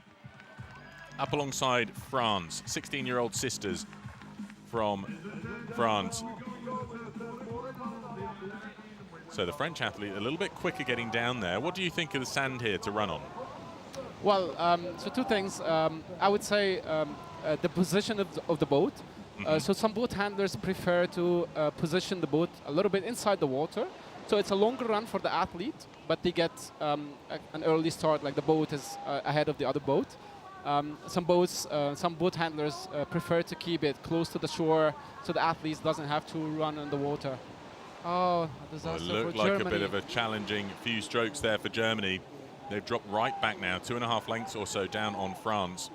But yeah, you say that a little bit further out in the water.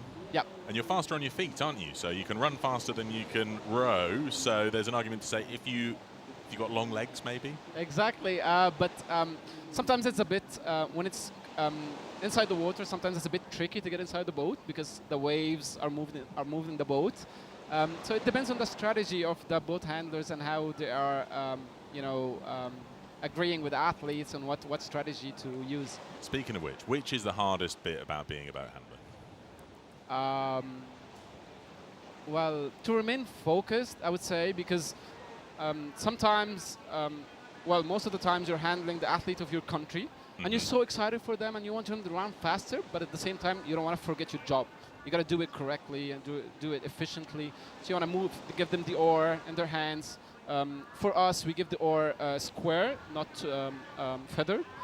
So it's to do your job correctly and not get distracted by trying to cheer for the athlete of your country. I can imagine. And that's got to be so difficult Yeah, between exactly. focusing on your job Yeah. and getting caught up in the passion Exactly. of the moment. Yeah. But look at this, France running away with it here. I mean, an amazing performance from the sisters. Irazoki out in front. They're Great performance twins, from them. Are they? Yeah, exactly. Both born on the 8th of December, 16 years of age. And looks like they're holding a comfortable lead, but they've just been bogged down here. Their bow slightly raised in the water. It's taken the edge off their speed. And look, Germany have been turned all the way around by a wave. So that's going to be race over for them. They've stopped dead in the water.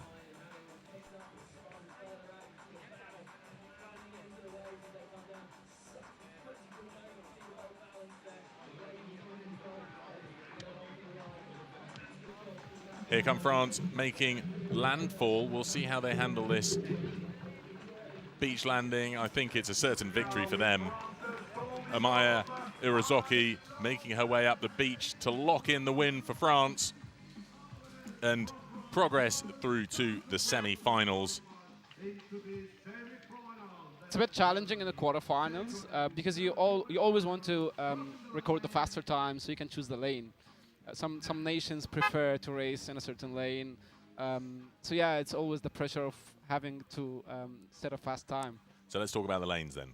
Which one, looking at it this afternoon, because obviously it was very different earlier today, wasn't it? So looking at it this afternoon, if you had to choose a lane, which one would you be going with? We always go with lane 2 for Egypt.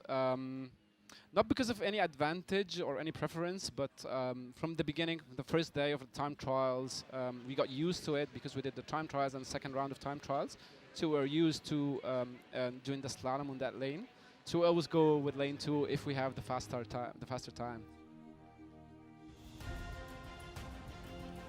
Here's that replay of that third quarterfinal then. So good to have your insights then on the different lanes. Now, we've got one quarterfinal left, and it's tricky, isn't it? I mean, when you have the second semi-final, if you lose that second semi-final, you're straight into the B final. Yep. Yeah. Now, as somebody who's got experience in coastal rowing, beach sprint rowing, what would you do, or what would your approach be for handling that recovery period? You've only got a few minutes. What can you possibly do? That's a good question. So we try to relax a little bit. We try to just forget what happened. If you lose and you're racing the B final, then you only have 10 minutes to rest. Just forget the race and focus on the next race. Try to be relaxed and just do the race correctly. I always tell the athletes, try to make the less mistakes than the others, and then you will win. So it's not about pulling hard, just do less mistakes. And that's what beach sprints is about. That's what it's all about. Here we go then, the last quarter-final. Annalise Hall and Annalie Duncombe for the USA. This is Annalie Duncombe making the sprint down. And then we've got Vittoria Pastorelli and Maria Vittoria Crevatin for Italy on the other side. The Americans in first. Annalie Duncombe was my guest commentator yesterday morning. So she looks like she's had a good start here. Annalise Hall having to take a couple of strokes on her starboard side blade to make sure the boat stays straight. It's tough conditions this, isn't it? The wind really pumping those waves up. Yeah, it's all about leaving the beach safely without losing an oar or falling on your out of your seat, because the waves are heading the back of the boat, the bow of the boat. So it's about leaving the beach safely and then starting the slalom.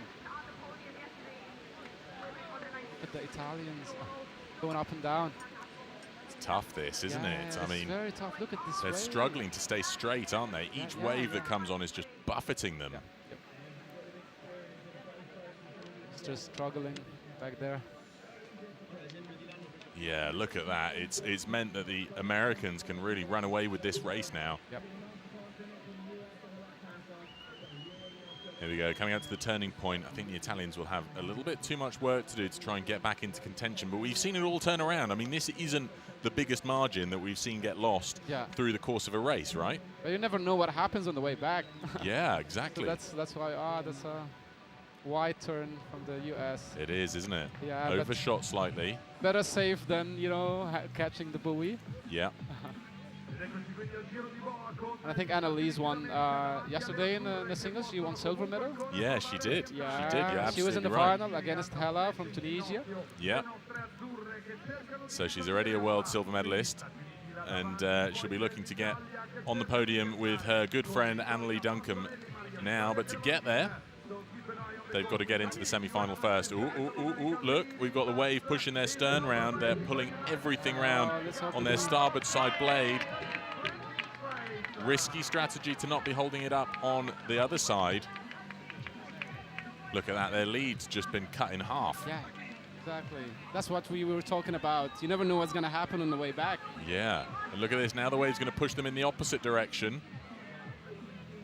Although they're taking advantage of it to pull them back into the middle. Around again. Dear.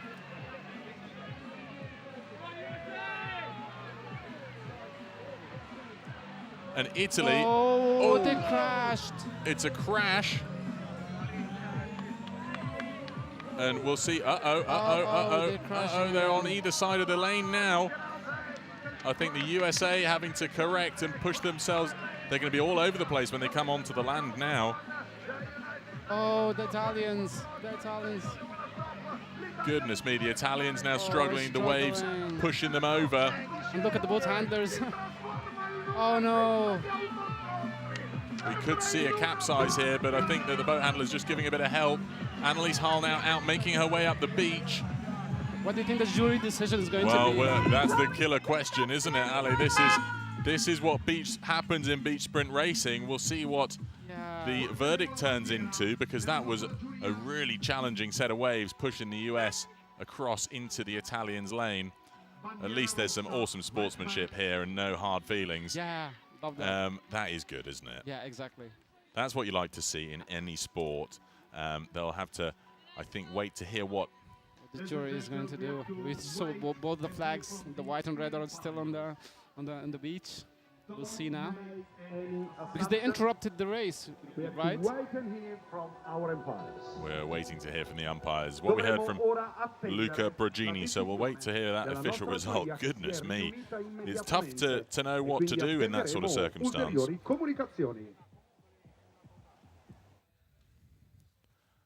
Here's a replay of that clash. Italy getting thrown backwards. Tough on there. Maria Vittoria Crevatin nearly doing a backwards somersault, and then, of course, losing the blades. And the USA trying to correct. Italy taking a few strokes to try and get going again, but the American boat in their way. And, of course, the Americans not getting thrown out of their seat, able to get moving again. This is the little convening of the umpires to talk about the impact decision and whether there was an outcome that needs to be discussed. oh, to be a fly on the wall or a microphone held in their face. That's what we ought to do. Where's Neve when you need her? Need to be holding the microphone right in the middle of that so that we can all hear what's going on. Yeah. It's like a VAR decision in football. Yeah, I do like the fact that we can watch this. It's exactly that, a VAR decision. And where are the lip readers when you need them, eh? Continua la discussione della giuria. Well, they're still discussing it. Sounds like they're, or it looks as though they're reaching a conclusion, or they've just heard us talking about concealing their discussion. That's what we were saying earlier. No lead is ever safe in beach sprints. No lead is ever They had safe. the biggest lead, you said, in the quarterfinals, but then look what happened. Well, I think we might owe them an apology then for hitting them with the commentator's curse by talking about that, right? You know, because that was what I was saying. I was saying this lead is so big. And, well, we've still got quite a lot to look forward to in this afternoon's programme. I mean, obviously we need to wait for that result, but then we've got in the under-19 mixed doubles, the quarterfinals, where we've got Egypt racing alongside the USA, right? Anderson and Wadovic. Exactly. That's the first quarterfinal we can look forward to at 3 o'clock. So in 40 minutes. 40 minutes time. You'll be a busy man in 40 minutes time, but we will let you go in just a moment. But I'm sure you want to find out what the result of this outcome is before we say goodbye to you. Yeah. First time in beach sprints that this happened. Like never a collision happened in coastal and beach sprints event. Yeah, we've had all sorts of difficult landings, haven't we? And issues. But you're right, no interference from another lane. Yeah. If this was another variant of rowing. I think the worst thing we saw last year was athletes crossing lanes, swapping lanes, and then they had to run all across the lanes to run across the flag. Yeah, and the other thing is, with these being pool boats, I wonder if there's any damage to the boat, because that was quite a hard hit, wasn't it? I mean, it sent the Italian Crevitin in the stroke seat backwards roll over the boat. Yep. Let's see what happens.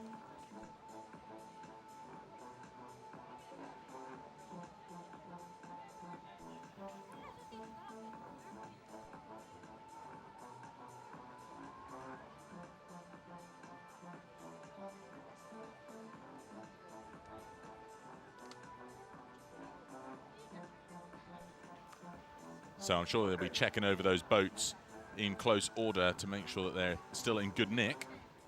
We do know what the first semi-final will be, though, which is the next race. So they do have a moment to determine what's got to happen with that Italian and USA race. But I expect that if they decide it's got to be a re-row or a disqualification. Here's Luca. Let's hear from Luca. Is an exclusion for USA, and therefore Italy will qualify to semi-final. There we have it. Goodness me. Heartbreak for the USA because they were out in front by so much. And it was, though, the USA boat who got directly in front of the Italian boat and stopped the Italians' progress onto the beach. So I think a tough call from the umpires, but nonetheless probably the fair call. What do you think, Ali? Well, I think it's a fair call because Italians were going to land first, and then the US stopped them with this clash. So I think it's a fair call. Tough, though, isn't it? That is very tough, yeah. I mean, especially when the USA looked so great and they were out in front. But we're about to get underway with this semi-final. So, Ali, it's been a delight having you here. You need to go and help get ready for the mixed double sculls quarterfinal. Take care, and thank you for joining me. Thank you, Peter. It was my pleasure. Well, this next race literally about to get started. Great Britain and Spain. Here we go then. Spain and Great Britain. So quick. We've got Saralena Pucarella for Spain running alongside Leah Saunders of Great Britain. Let's see how they handle this entry. Spain so well drilled in these starts. Let's see if Britain are too. Looking good for both boats. I think Spain a canvas or so up at the moment. Good work by Britain there to keep their blades up and over those waves. They're clearly well practiced in making sure they sky those blades hands down as they expect and anticipate those breakers to be there and trying to interfere with their blade work. Now they're coming up towards the second turning point. They've changed direction to make sure they're heading to the correct side of that second buoy.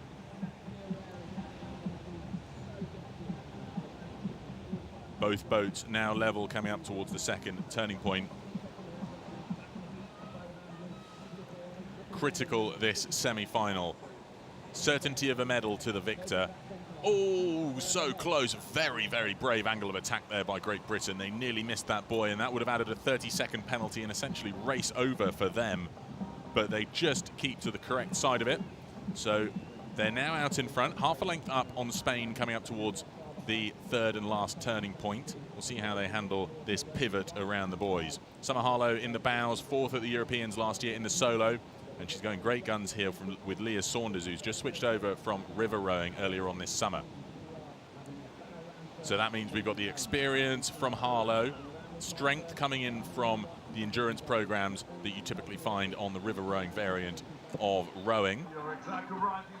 And Great Britain out in front. They look to have just got that slightly better few strokes to get their boat back up to speed after that hairpin bend. You lose all momentum as you come around the turning point, so it really is hard work after you've already put 250 meters into the race to find the energy to lift that boat back up to speed.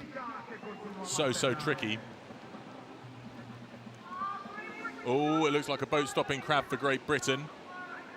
They're still a length or so up because we see Spain just getting bogged down behind a wave there. Such turbulent conditions. They're holding it up on the left. Great Britain wanting to make sure that they don't get pushed around or their stern pushed around by the waves. So much work and effort. Oh, it looks as though in the bows, Summer Harlow just losing her blade there. She was holding it up. That's the thing to do. I think that's not what we saw in the previous race. To make sure that you stay straight, you can't just pull around on one side. You do actively have to hold up the boat on the other side to really force the turn. That's what we've seen here from Great Britain. They're coming into the beach. I think we're going to see Summer Harlow for Great Britain make it out of the boat first. It's going to be down to the sprint. They're being told by the boat handlers to get out. The sprint is on. Here comes Summer Harlow. Great Britain making their way up the beach. Spain still trying to come onto the sand. So Great Britain are going to take the win. An impressive performance from them. That experience of Summer Harlow on the water, making sure that they stayed straight, sacrificing some speed for accuracy in the steering. That's what they'll have been drilled on, and it's certainly paid off here. So Great Britain go through to the A final and certain of at least a silver medal here this weekend. Spain, though, they'll have another chance for some metalware. They're going to the B final, the bronze medal final, to battle it out again, where they'll face, well, here's a question for you. USA disqualified, and we'll find out whether that means that they'll actually progress through or whether that goes as a bye for... no, USA will be out. Italy will face France, of course, because that was the quarterfinal we were looking at. So, sadness, I'm sure, for the USA not getting into the last 8. But it's going to be an Italian-French semi-final.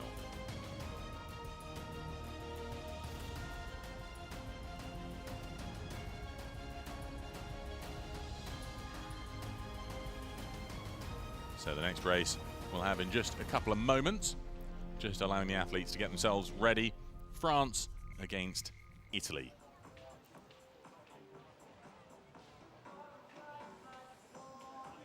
Boats by now have been checked over by the boat manufacturers just to make sure they're still in good nick. No damage from the collision in that last quarter-final of this under-19 women's double sculls event. France looking ready to go. The Irazoki sisters, Amaya and Maida. Maida doing the starting sprint and Amaya doing the finishing sprint.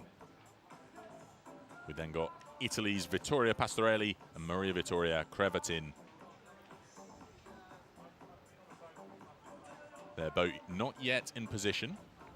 I'm sure that's because it'll be just going through a couple of checks, making sure that their bows weren't damaged as they crashed into the side of the USA boat.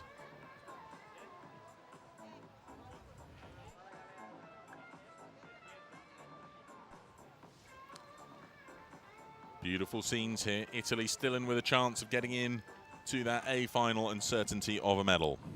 Just 4 boats now competing for the medals. Great Britain, Spain, France and Italy.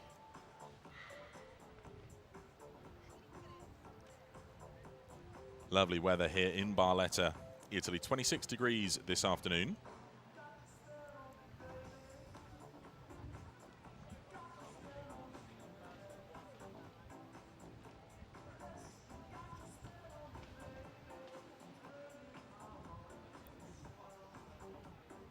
Just be going through the thought processes before tackling this 500-meter course. You can see how early the waves start to break here. There's a good 70 or so meters of breaking waves that these athletes have to contend with, almost all the way to the first of the pencil boys.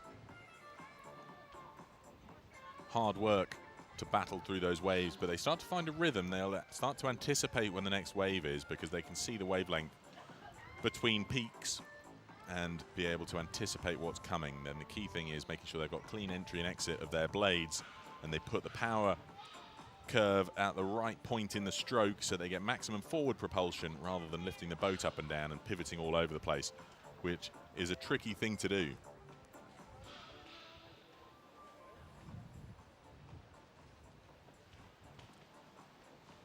Three more boat categories after this event for the under-19 women's doubles. We've got the under-19 mixed doubles afterwards, and then the senior men's solo and the senior women's solo to look forward to. Taking racing all the way up until 6 o'clock this evening, local time here in Barletta. Just a couple of minutes pause to give time for the Italians to get in situ.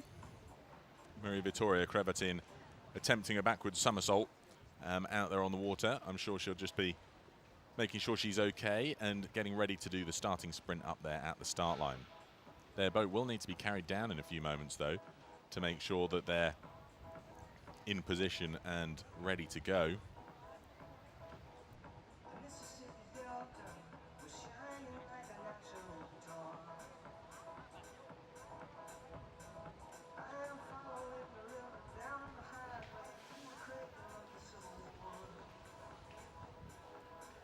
Ladies and gentlemen, we've got a slight delay. We'll be back shortly. You can hear that there's just a slight delay to the start of this race. Not a great surprise, considering the events of the previous round, where that quarterfinal came to quite a worrying but exciting conclusion. And of course, sadness in the USA camp, I'm sure.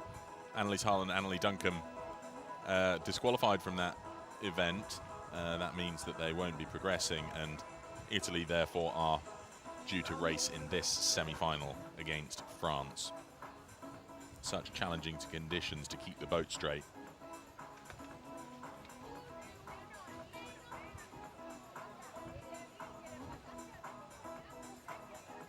A lot of fun though here in Barletta. Over the course of this weekend, 250 athletes from 37 nations split across 187 crews in 10 different boat classes. Lots being put into the beach sprint variant of rowing. Lots of investment from the national federations. I was talking earlier about how Tunisia really making sure that their young athletes are preparing for the Dakar Youth Olympic Games in 2026. So much to look forward to in the future of this sport. Such an exciting variant. You can see that the infrastructure has grown each year now. Grandstands on either side of the finishing funnel. And we look forward to its growth year on year as we see new entrants to the sport. Nations anywhere in the world with a bit of a coastline can take part, but it's still surprising to see that such great performance from some of the athletes who are from middle America or middle Canada, quite a long way away from the coast. They're able to still turn up at these events because they put the time in and get that coastal experience either through camps or other competitions around the world. The continental qualification or the continental competitions. We saw earlier Mohamed Tayeb, who was the African continental champion. A great race from him, getting knocked out though by the Aussie, who was the Oceania continental champion in the men's solo. So each continent having their own championships just shows the increasing depth in the sport. We're seeing more from the Caribbean with the Bahamas taking part. The sport really growing around the world, particularly with rumors of it becoming a Summer Olympic Games item in the program, We're hotly anticipating news on the future of that, but nothing official yet, just rumours and chit-chat on it. So there's been a few minutes delay to this. We're going to have the start of this second semi-final in 5 minutes' time.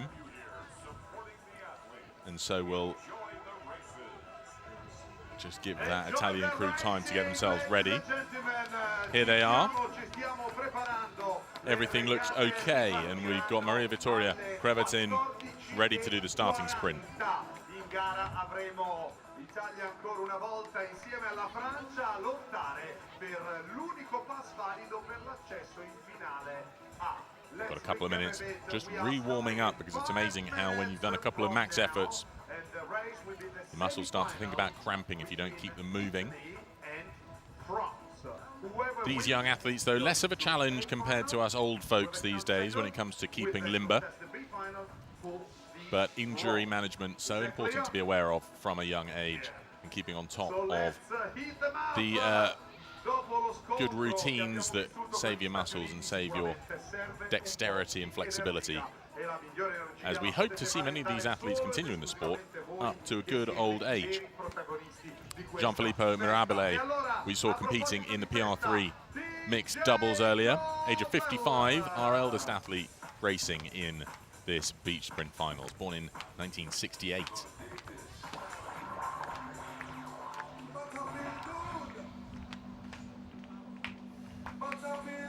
There's the Italian boat coming down to get ready on the water's edge.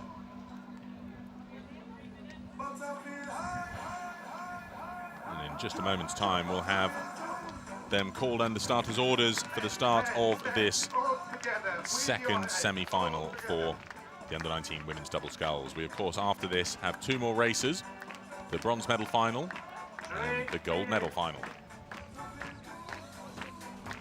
Mark Cavall there, resident DJ, making sure the crowd remains entertained. We've got Neve down there at the start line, though, so let's see if we can catch up with some of our starters here.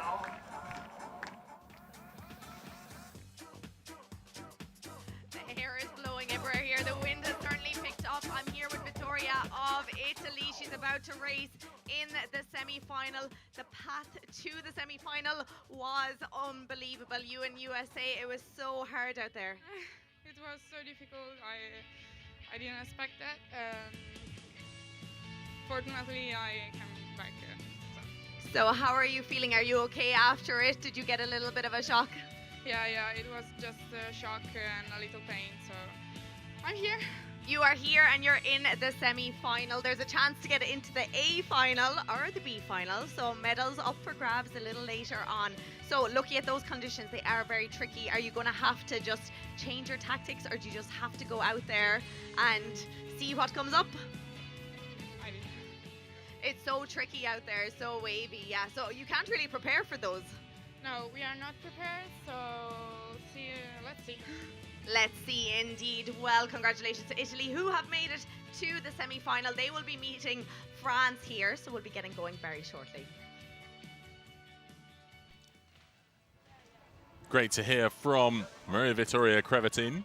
She seems to be well, and I can now reveal to you she was getting checked out by the doctor just to make sure she was okay, because she did attempt a backward somersault in the boat. Good to see she's well, and we can therefore get ready to race. Just a moment now, and they'll be under starters' orders. Vittoria Pastorelli down at the boat. They're up alongside Amaya and Maida Irazocki.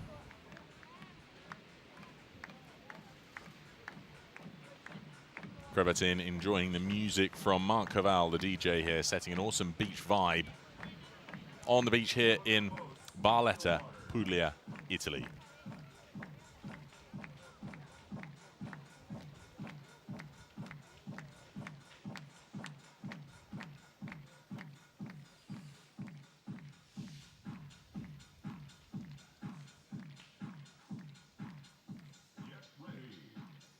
Here we go.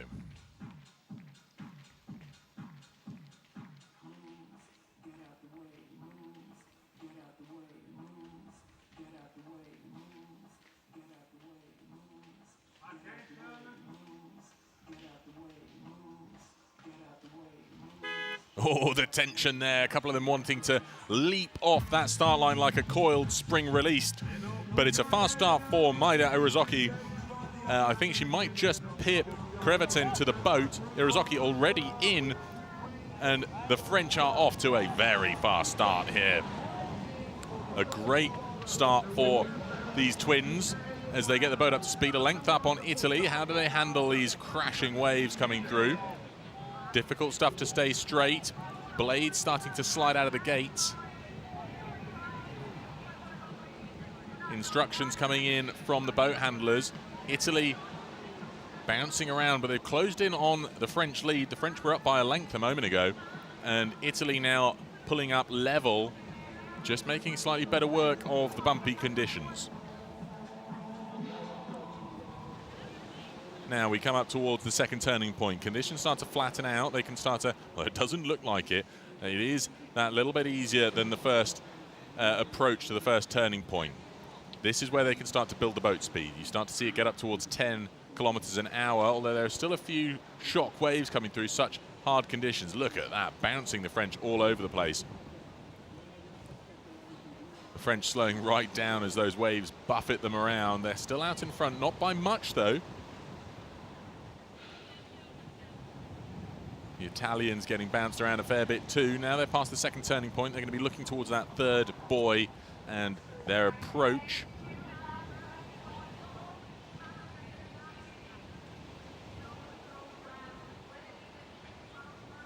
Last few strokes. It looks as though the French are going to get to the turning point first. Let's see how they handle it. They've gone quite long around it, but so have the Italians.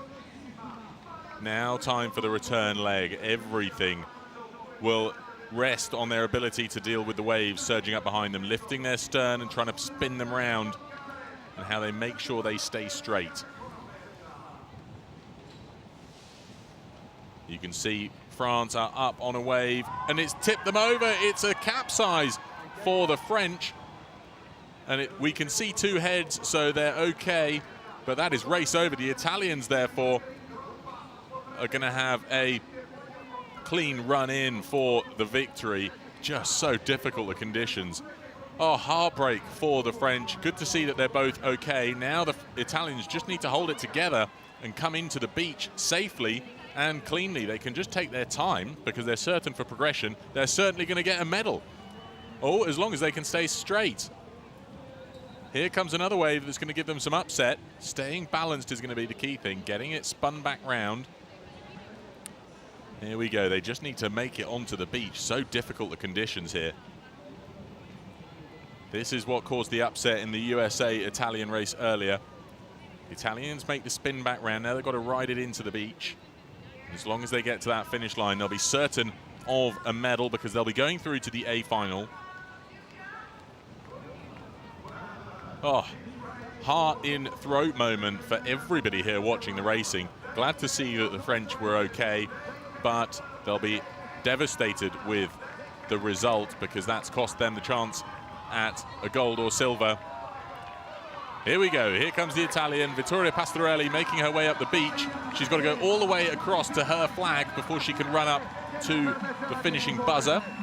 No competition for her, but the time's still being important because that determines lane selection for the next round. So Italy 3:53, a full minute slower than the previous rounds, but it just shows how the conditions have slowed the boats right down and make it so tough. Now Neve's there, ready to talk to her. I think she just needs to catch her breath for a moment.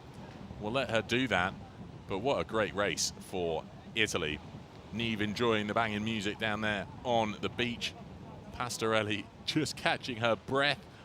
I'm sure she won't get over the shock too quickly that she'll be at least with a gold or silver. Just crossed the finish line. What a race. As they said there, Lucas said it's something we're going to remember forever. Congratulations. Thank you so much. I can't believe it. You're completely in shock. The quarterfinal was such a disaster of a race. He made the semi-final. He ended up at the other side of the beach, had to do a big run back. It was very difficult to control the waves, but I think we managed pretty good. So I'm very happy to be in the final A. And you believe it, you're in at the A final. Gold medal, silver medal, which one do you want? I think gold, but both are okay. Amazing, well done. That was amazing rowing. We cannot wait to see the final later on.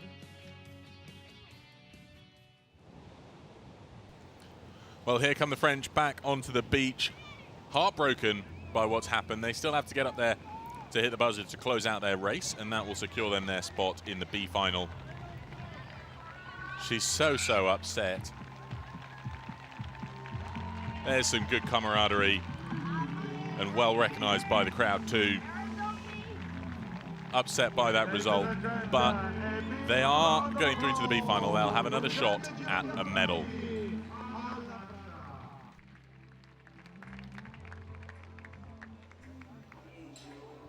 Just a moment of commiseration, I'm sure, from their friends, and then we're going to have Niamh down there to tell us how they feel about it. Perhaps they're not in the best of moods for a conversation just yet, and who can blame them? I think they'll want to, think about what's coming up for their bronze medal final. Here's a replay, though, of that race.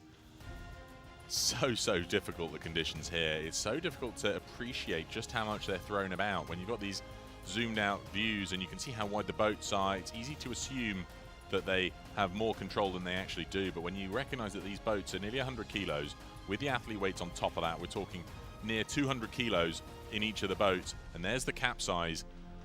Obviously, the first thing we think to when it comes to these capsizes is the safety of the athletes. The French were okay. The drone went straight over to check on them. And here is the boat that's got to be taken back in. And part of the challenge in having a safety crew that may not be rowers themselves is that you won't appreciate that oar is held in by a locked gate. So one of them is going to need to go swimming, and I'm sure the boat manufacturers won't be pleased with it getting buffeted around by a jet ski. But nonetheless, somebody's going to have to get in there to take the oars out of the boat, and in order to be able to tow it in. I think they're just pondering, because it is really difficult, and the safety crews here have been exceptional, making sure that the French got back to shore safely. That boat will have to be towed in, and of course, being pool boats, that might upset the rhythm of the switch arounds that we usually expect when it comes to the boat sharing process. But the next race will be the B final, which will include France, and it will be France against Spain. So we often have a little bit of a gap here in the program, which gives the organizers just a little bit of time to go and get that boat off the course and the course cleared. We have this gap so that the athletes can have a little bit of recovery before they have to race all over again, this time for the bronze medal. The Irizarry sisters will be going away to sit down and think about how they get over mentally the challenges of what they've just faced.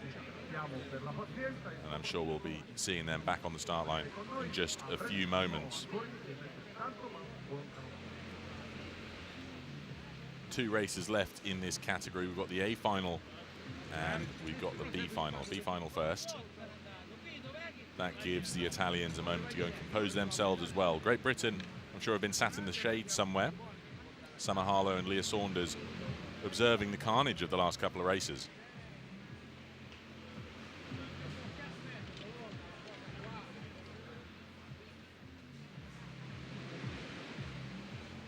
These conditions so difficult. These are the under-19 women's doubles. We've got the mixed doubles up next. Before we then go to the smallest of the boats, it looks like the boat handlers have decided to swim out there to go and get the boat.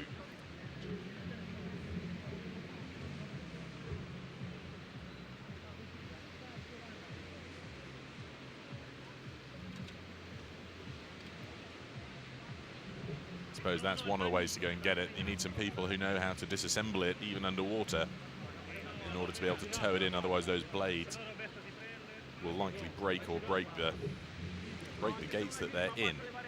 So very kind of the safety boats here to tow some of the handlers over. You can just see how challenging the conditions are that they're trying to do this in. Each wave that comes by, shifting that 70 or 80 kilo boat around.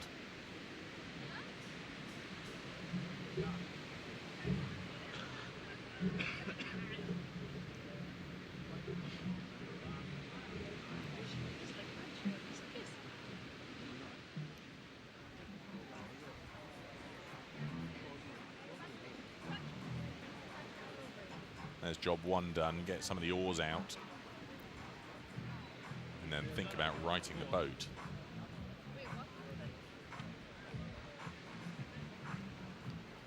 Some amazing music coming from DJ Mark Cavall here to keep the crowds entertained. You can see James Scotty Scott there just to his left, our Ocean Yachts Master, telling us all about these sea states and the effect that that's having.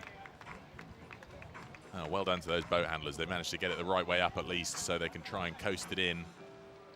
They might even try to row it in. It looks like they're throwing the oars in, and I guess they might try and surf it back. Tricky stuff. I mean, if those young athletes weren't able to get it in with oars and sat in the boat, it's going to be a much harder job for these handlers to try and get it in without the oars. There's the engine now. I'm sure this is going to help. So difficult despite all of these people.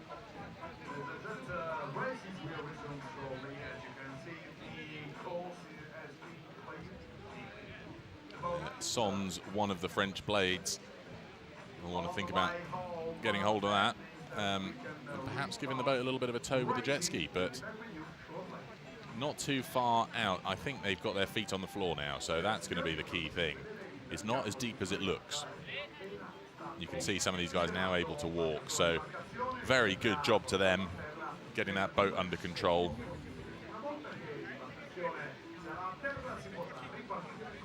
They're happy with that. Saving the day and saving one of the coastal doubles that will need to be used in quick order. I'm sure it'll go through a bit of a damage inspection first, but it'll still weigh a ton. You can see how waterlogged it is now. The good news being they're open backed, so all you got to do is lift the bow up and the water does drain very quickly. But it's caused a bit of a delay to the schedule, so the 2 finals for this will be starting shortly once their course is clear. It's given a good opportunity for the French and the Italians and to recompose themselves before their races.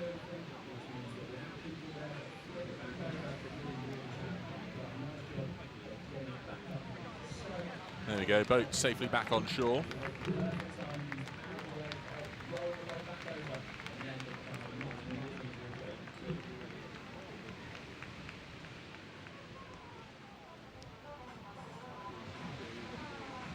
All right, time to reassemble the boat and do a bit of an inspection before it goes back into circulation. Next race will be the B final. We'll see Amaya, Maida, Irazaki. Hopefully their blades haven't been damaged through that race, and they'll be looking to get themselves onto the start line for the B final, the bronze medal final.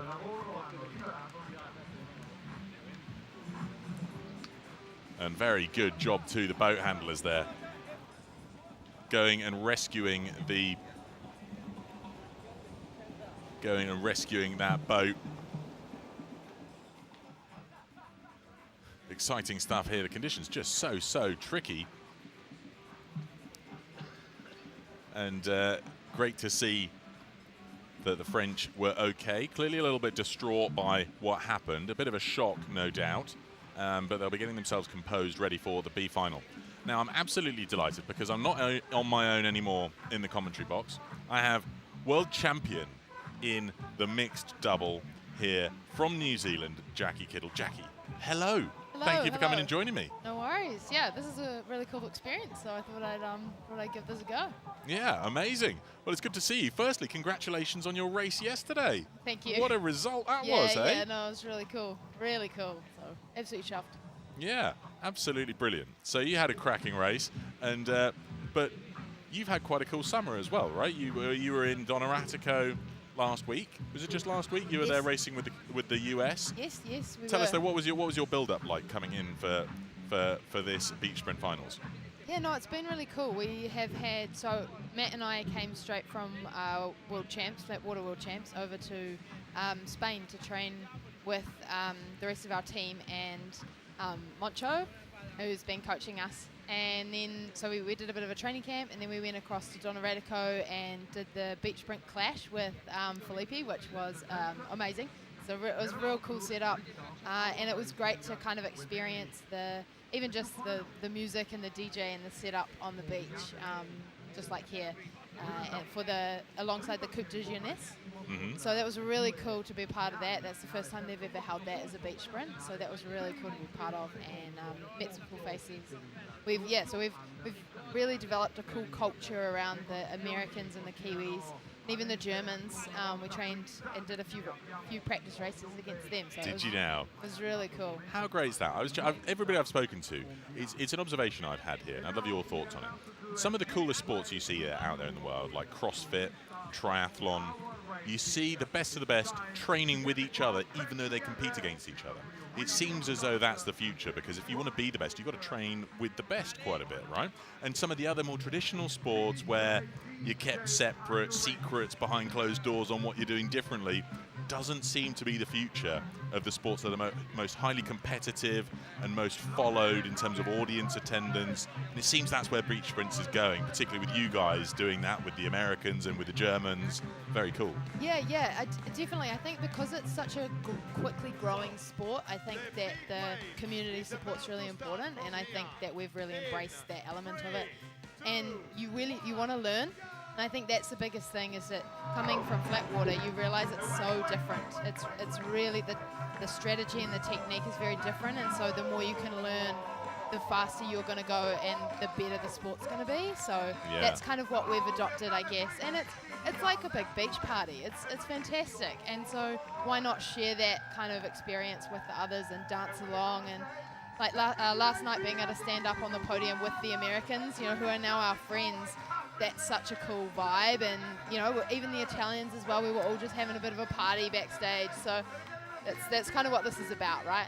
And looking at this boat category that's just hopefully going to wrap up their finals in a minute. I was chatting with Annalie Duncombe earlier. Sadly, they got disqualified in their quarterfinal because of the clash that went on out there. But she was saying she raced in a Kiwi boat against Annalise Hall, her doubles partner here, because that was a vibe out there, and that just sounds awesome. Yeah. Well, because we didn't quite have enough, so we had Anda racing for us, and we had Annalie as well. So it was a real mash. It was a Kiwi Aussie, Kiwi American and Spanish, but like relay. So and that's kind of part of this culture, and we even all did the braids yesterday because of the American juniors. So it's really cool. And that's awesome. I didn't realise that. I love that. Annalie was telling me she's desperate for a Kiwi top or something like that. Now she feels like she's part of the squad. Yeah. Oh, we'll have to. I'll sort that out. Yeah, that would be cool. It's a shame we're not going to see her racing now. I was looking forward to you coming here to talk about maybe seeing how they've gotten on, but obviously, look at this guy, Yuri Souchak. His name is becoming synonymous with beach sprint rowing, isn't it? I mean, he's everywhere at every beach sprint event, and you know where to go in the evenings. You basically check, where's Yuri going? And that's where people want to be. He tends to plant himself in one location and say, I'm here, and I'm here for the week, and everybody goes to him. Well, he fits the vibe perfectly. He does, doesn't he? He absolutely does. But Luca Bragini doing an awesome job keeping the energy high here in the Finnish funnel. So cool. Yeah, Luca came and was the commentator for our beach sprint clash, so we got to know Luca quite well. He's really cool, and he's up on the stage singing. Yeah. So yeah, he's been a fantastic commentator this whole time, actually. He's so funny. He was giving them opera lessons yesterday. Did you see that? Yeah, we love Luca. So hopefully we're going to have the next race off in a minute. It looks like the boats aren't in position as yet. I think.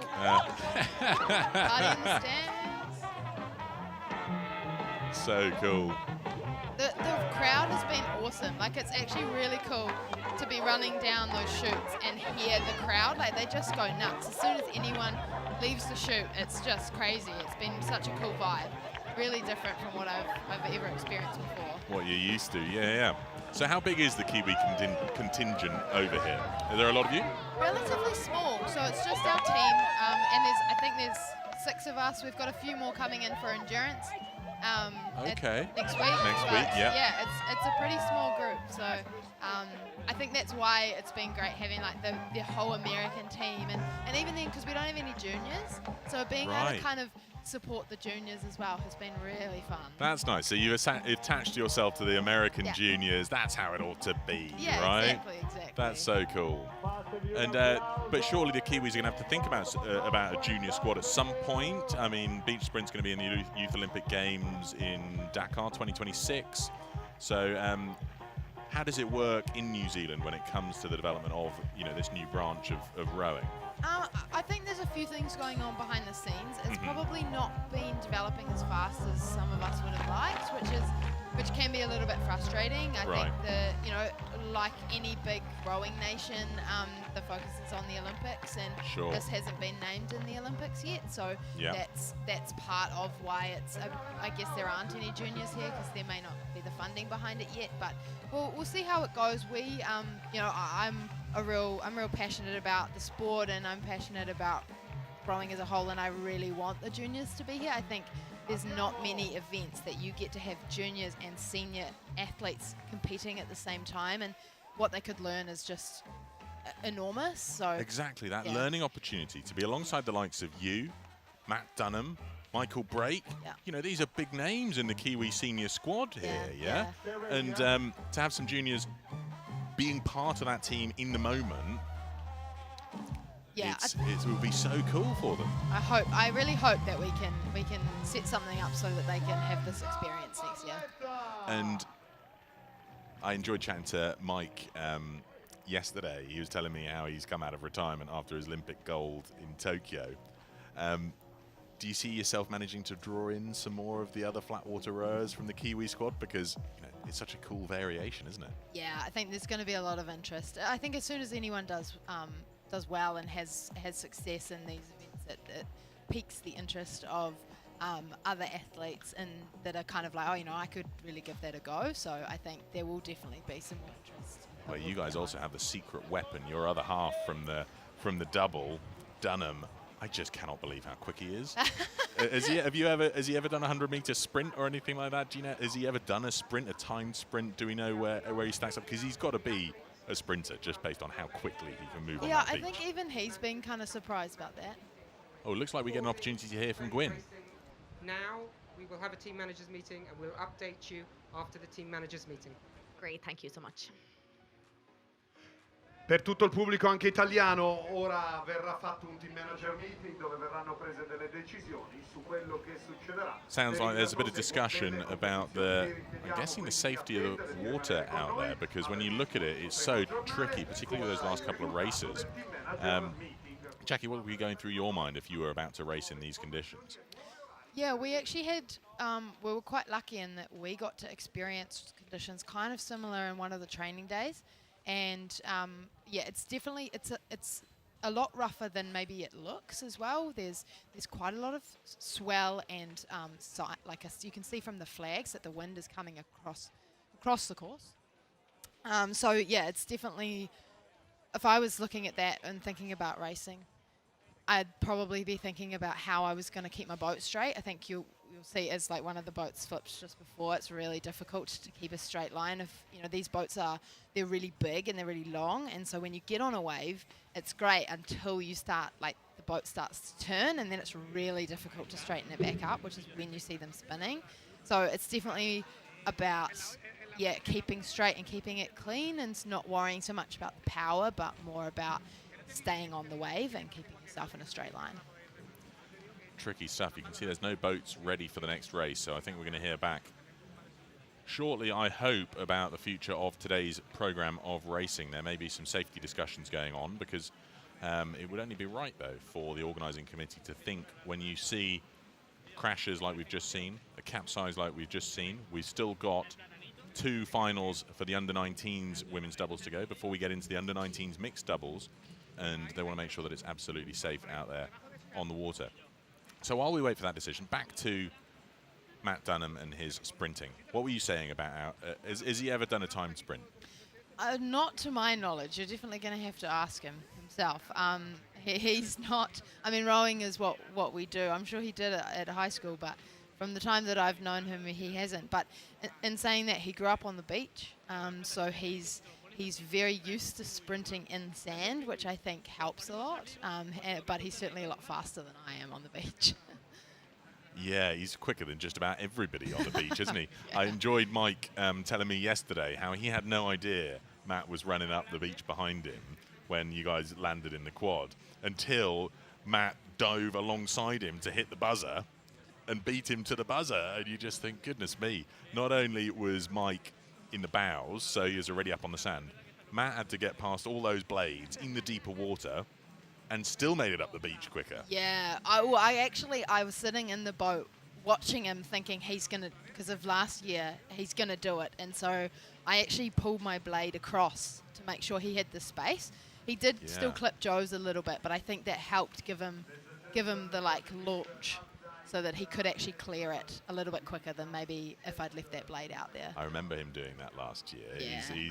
But it's the right thing, the rules allow for anybody to run up the beach, and he'd have cleaner legs, as it were, because Mike will have gassed himself out. Yeah, absolutely. But if the coxswain can get past those blades, there's perhaps something in the tactic there that everybody has to pull in their stroke side blade or their port side blade and give a channel for the coxswain who...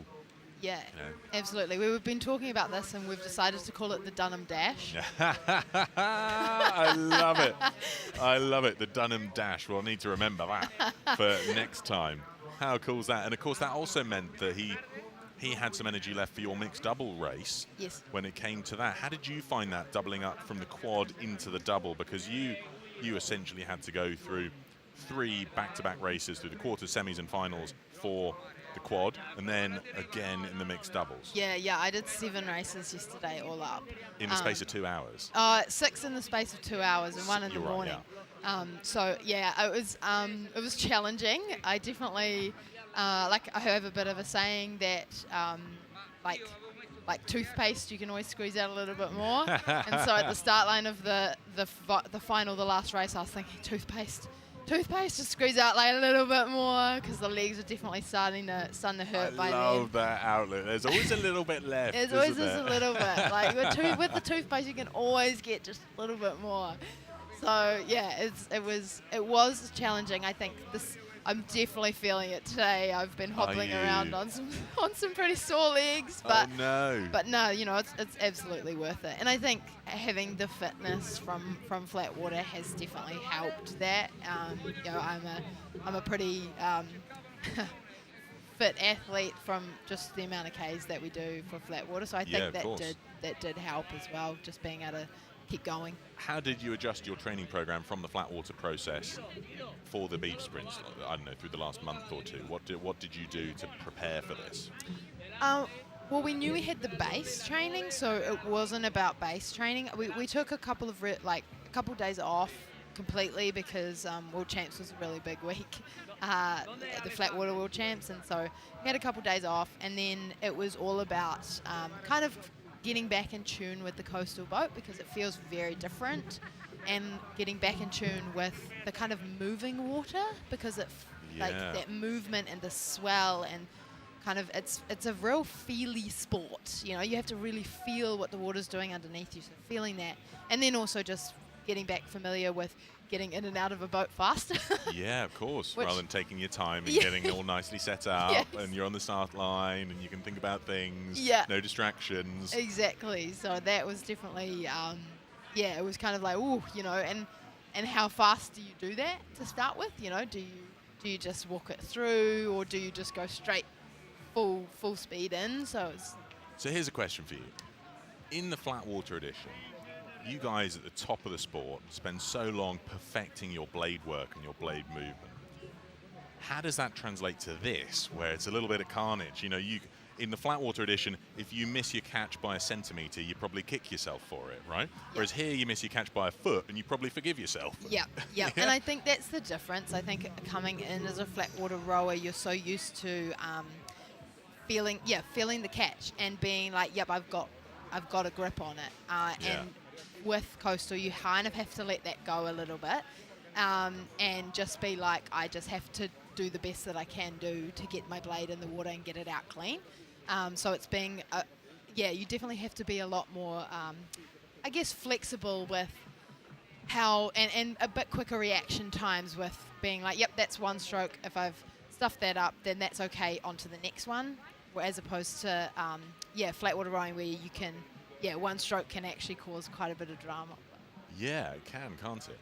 Now, speaking of that, some of the thoughts I've been having looking out on some of the differences between those that are a bit more experienced in coastal versus those that are a bit less experienced is when we look at like Hella Belhaj Mohammed in the under-19 women's solo, 3 times on the bounce, got the gold medal. Yeah, when you watch her, there were some great drone shots through her final yesterday where the drone was following her. So you could see directly from her stern the micro adjustments is what I've started to call it. She's making mid-stroke, so she can feel, as you say, that it's a really feely variant of the sport. She can feel the bow start to shift, and she adjusts in the stroke. And some of those that are less experienced feel during the stroke, I've been put off. On the next stroke, they make the correction. Yeah. How have you found? Because I noticed you guys are quite on it with that. I mean, particularly when you and Matt were racing in the mixed double, you guys just had such a perfect line on the way out and on the way back. And you guys weren't being pushed around at all. So it looks like you've got that feeling for it. How long do you think it took you to get that?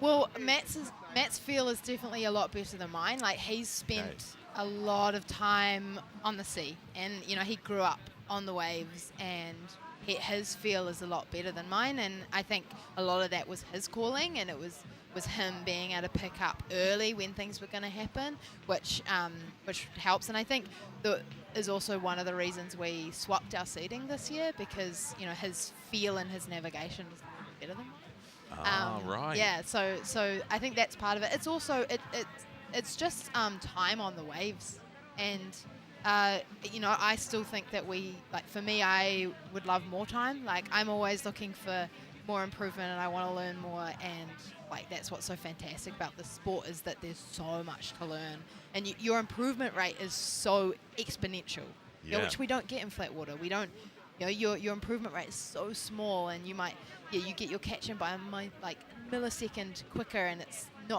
going to make you a little tiny bit faster. But here you're looking for lengths, because you learn so much every time you go out on the water.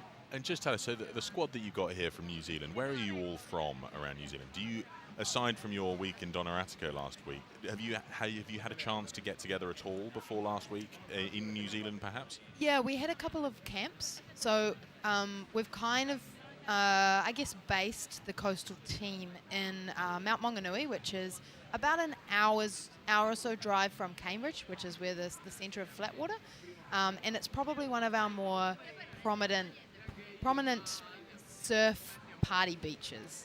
Cool. If you're ever talking to a Kiwi and you say the Mount, they know exactly where it is. It's kind of the place you go for New Year's on the beach. Right. But right.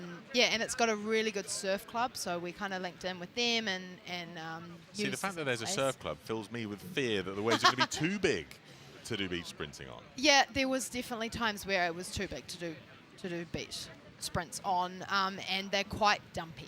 So we found that you had to be quite careful coming in and really judge the sets, because we broke a lot of blades. Oh no! But that's also just part of the sport and part of learning what gear to use and what a lot of it is trial and error.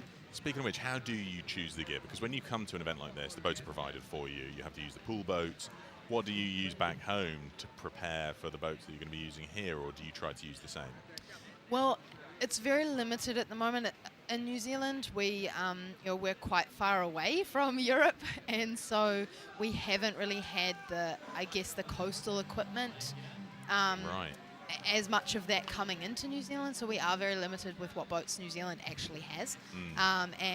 So we've been just training in whatever we can get hold of, which is why the camp in Spain and Donoratico was so key, because we actually got to experience the boats that we were going to be racing in, which are very, very different. All the different brands are very different. I think in a flat water boat, they're all quite similar. You're going to get in a boat and you kind of know what you're going to get, whereas coastal's so new that each time a boat manufacturer makes a boat, that they're making it kind of from scratch. So they're all quite different.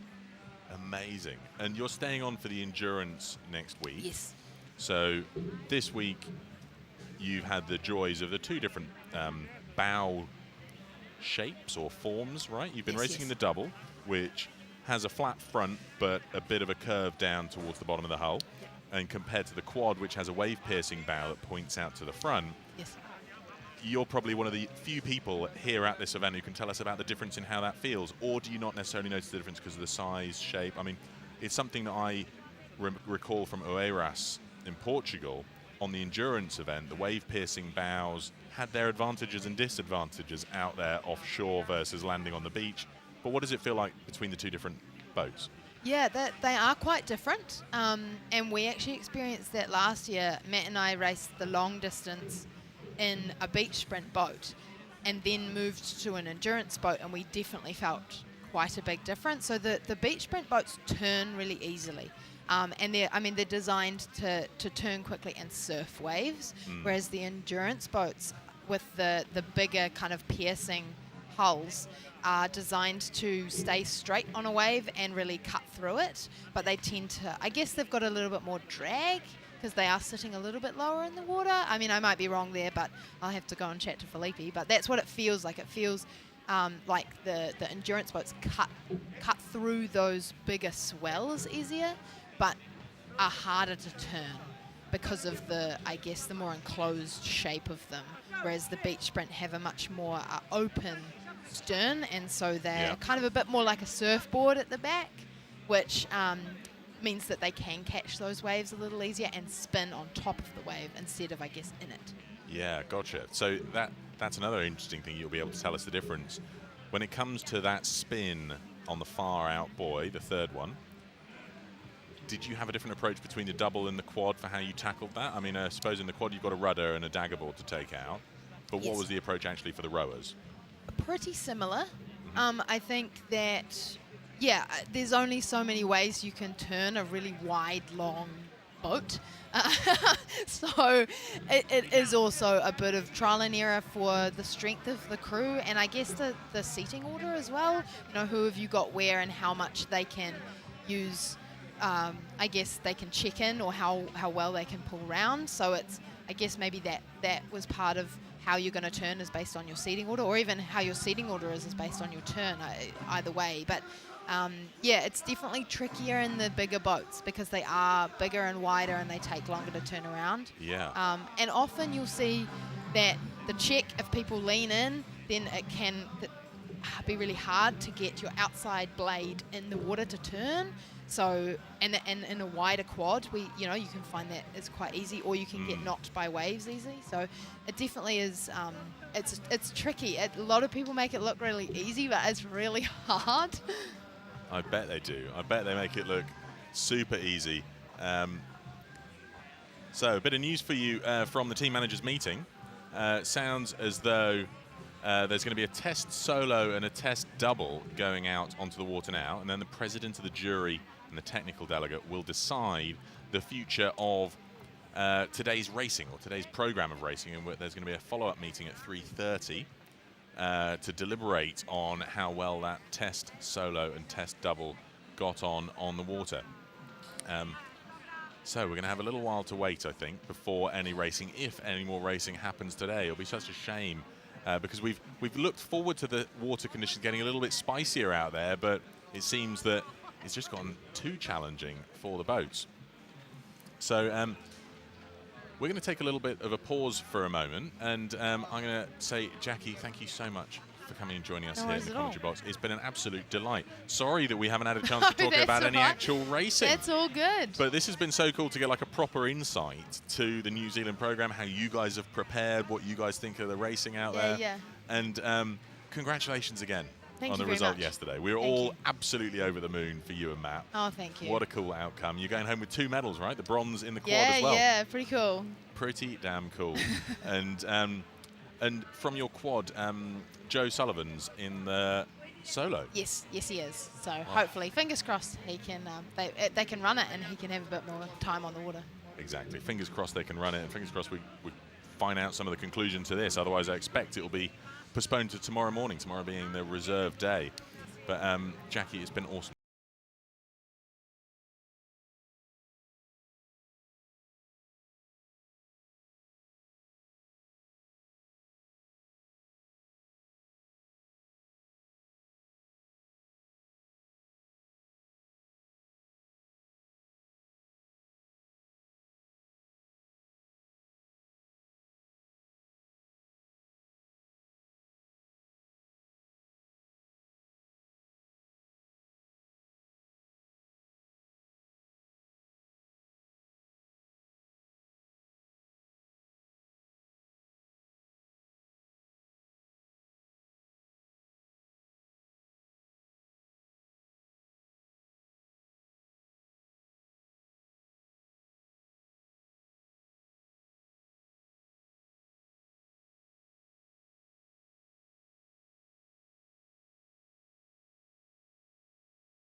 lasciano tutti prendere, sì.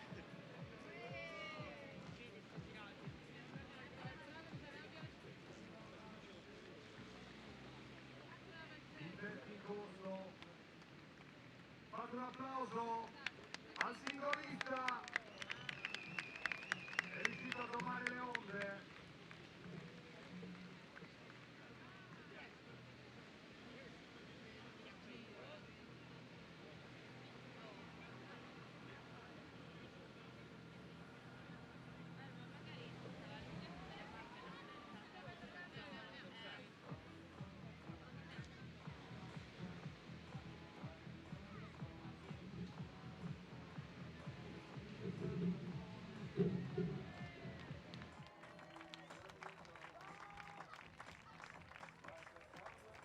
Guardate la Nuova Zelanda, anche loro sono riusciti a trovare il giusto giro.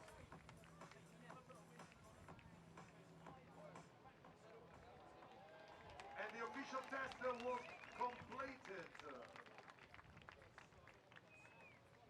Welcome back, guys.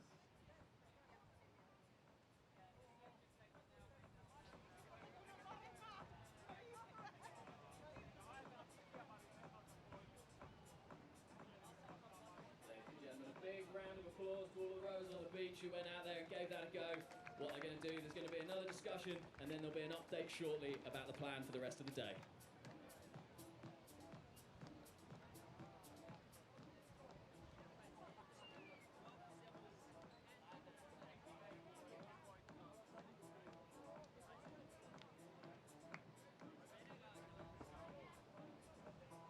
Signore e signori, il test è stato ufficialmente completato. Ora attenderemo ulteriori informazioni per le decisioni circa il proseguo delle nostre competizioni. Nel frattempo facciamo un grande applauso ai nostri protagonisti del test.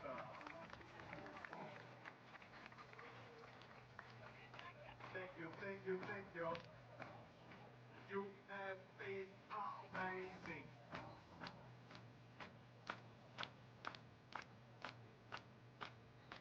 We got the dance, guys.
and gentlemen, good news for all of you.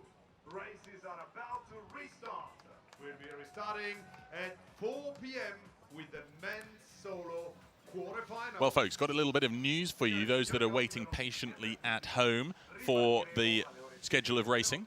We're going to have some races. They're going to go off in just under 15 minutes' time. So at 4 o'clock local time here in Italy, we're going to have the quarterfinals for the men's solo.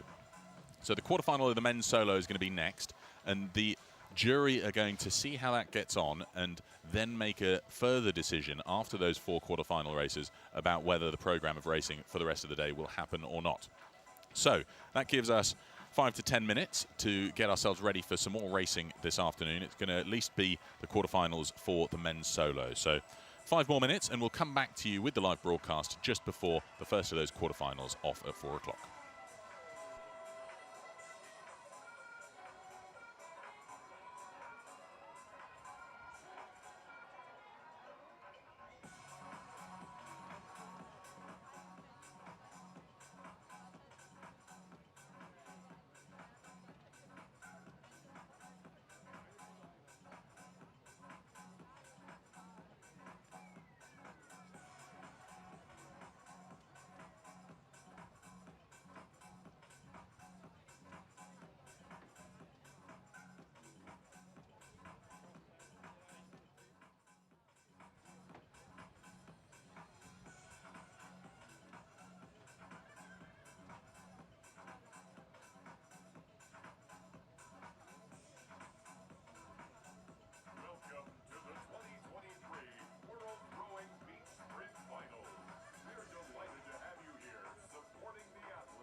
benissimo, aspettate ancora qualche istante. Aspettatemi, iniziate a caricarvi.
And back together now.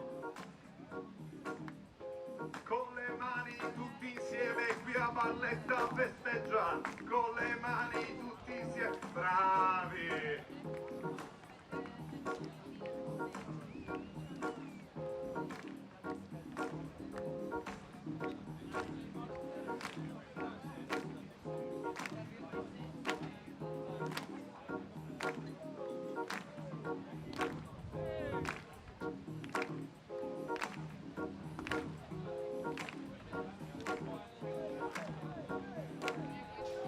Well, folks, looks like we're nearly up for the quarterfinals now for the men's solo. I'm joined here in the commentary box by British athlete Jerry Owen.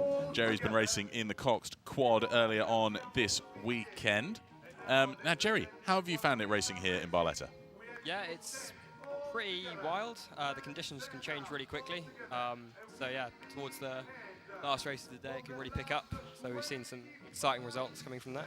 And that's exactly what we're seeing here, right? I mean, this is why there's so much concern, because the conditions getting pretty challenging out there, but this is the sort of thing you're used to, right? I mean, you are from a full-on coastal rowing background. Yeah, this is how I spend most of my time at home, you know, trying to get out in the rough stuff, just getting some time on the water. So yeah, should be good to see what happens. And tell everybody from around home where you live. In Pembrokeshire, in West Wales, so not too far from where World Champs were last year in Saundersfoot, about half hour up the coast from there. So yeah, pretty used to the Saundersfoot kind of wind and wet. Yeah, yeah. So it was nice for you, I guess, basically racing on home turf last year when we were in Saundersfoot. Yeah, I feel like the horizontal rain kind of put others off a lot more than it put me off, because I'm just used to that at this point. Yeah. Well, it's such a cool vibe here, isn't it? I mean, I love how beach sprints and coastals is generally just building and building and building. I mean, it was an awesome place in Saundersfoot for racing last year and Oeiras the year before. What do you make of this, though? What a beautiful scene we've got at this finish funnel. Yeah, I mean, the lack of tide here just means you can have so much more infrastructure at the finish. So the fact that we can have the grandstands and they don't have to move, they can just stay there, it just means the crowd can get so much more involved and see what's happening so much better, which is great for the athletes and, yeah, for everyone watching. Pretty cool. And now tell us, what's it like out there on the water? I mean, as you look out now and the fact there are discussions going on about whether the racing program should continue today because of safety concerns, what goes through your head when you look out and see what's out there? Oh, I reckon that looks great fun. Yeah? Yeah, as long as I think the athletes are on it and they're quick to realise what's going on with the conditions and quick to make the changes with the boat and how they're rowing. This is why I was so keen for your input on it, because you are from a coastal rowing background, so you're not fazed by this sort of condition whatsoever. Oh, I love this stuff. Love this stuff. Yeah. And how do you, I mean, the challenges that we've seen in the previous races that caused the crash and then caused the French capsize was that the stern was getting lifted out by the wave that was behind them and sort of spinning them around. Is that what you saw, or what were you looking at when you saw those crashes? Yeah, you kind of see just the sterns get picked up, and so the stern will get picked up, the bows gets pushed down into the sea, and then the sterns will kind of get pushed around the bows. Yeah, so if you can like keep your weight towards the stern of the boat, try and avoid the bows getting pushed down, and then just be really sharp to make the changes when you feel. And what can you do there? Because we saw a different approach to it. the Italians were holding it up on one side, which the Americans didn't do. They tried to just keep pulling round. How do you combat that? What can you actually do when the waves have just got you in their grip? I think the key thing is just to stay straight. If you stay straight and you come off the back of the wave, you can always catch the next one. It'll be right there and you'll be ready to go. Well, I've got a bit of news. We've got Gwyn Batten, who's the brain of coastal rowing. She's down there at the start line. So we're going to hear from her and maybe a little bit of an update on the decisions being made behind the scenes here.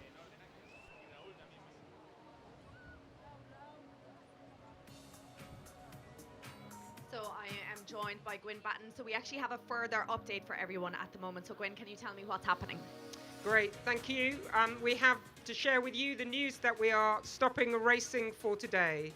Racing will stop for today, and we will come back with updates as soon as we can. And why is it? Why did you change your mind now? The quarterfinals were just about to go, so is it just the conditions aren't getting any better? Yeah, well, we're working with the organising committee. We have taken consultation from all of the resources that we have, and we have had recommendation that we stop today. Thank you so much.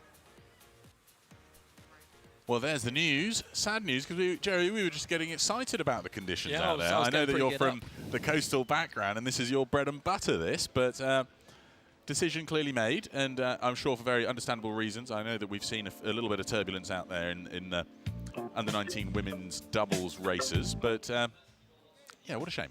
Yeah, that is a shame. Yeah, that is a shame. So no more racing for today, folks. And I think, we've got to trust in the decisions there. Health and safety has got to come first, and we've got a lot of under-19 athletes taking part, and we're about to see the men's solos go out. Those small boats could be buffeted out about a fair bit on the sea. So we'll come back to you with what news we can as soon as possible. But for the time being, I think we're going to call a halt to today's proceedings. Keep your eyes peeled on the worldrowing.com website so that you find out the latest in any reschedules that happen. But for the time being, I think we're going to wrap up for today. So for the time being, my name is Peter O'Hanlon. I've been joined here in the commentary booth by Jerry Owen. It's been a pleasure talking you through the lack of racing, but the decision-making process behind it, and at least sharing some of our opinions on what's going on.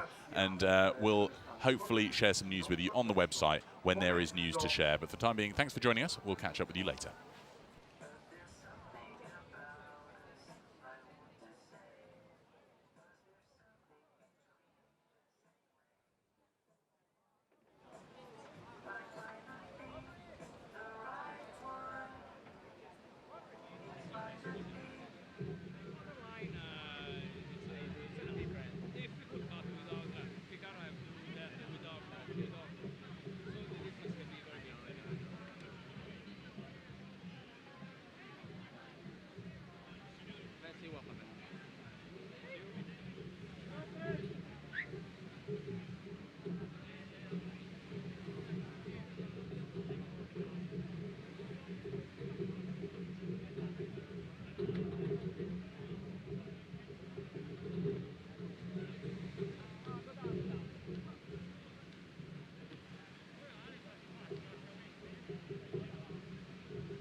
Thank you.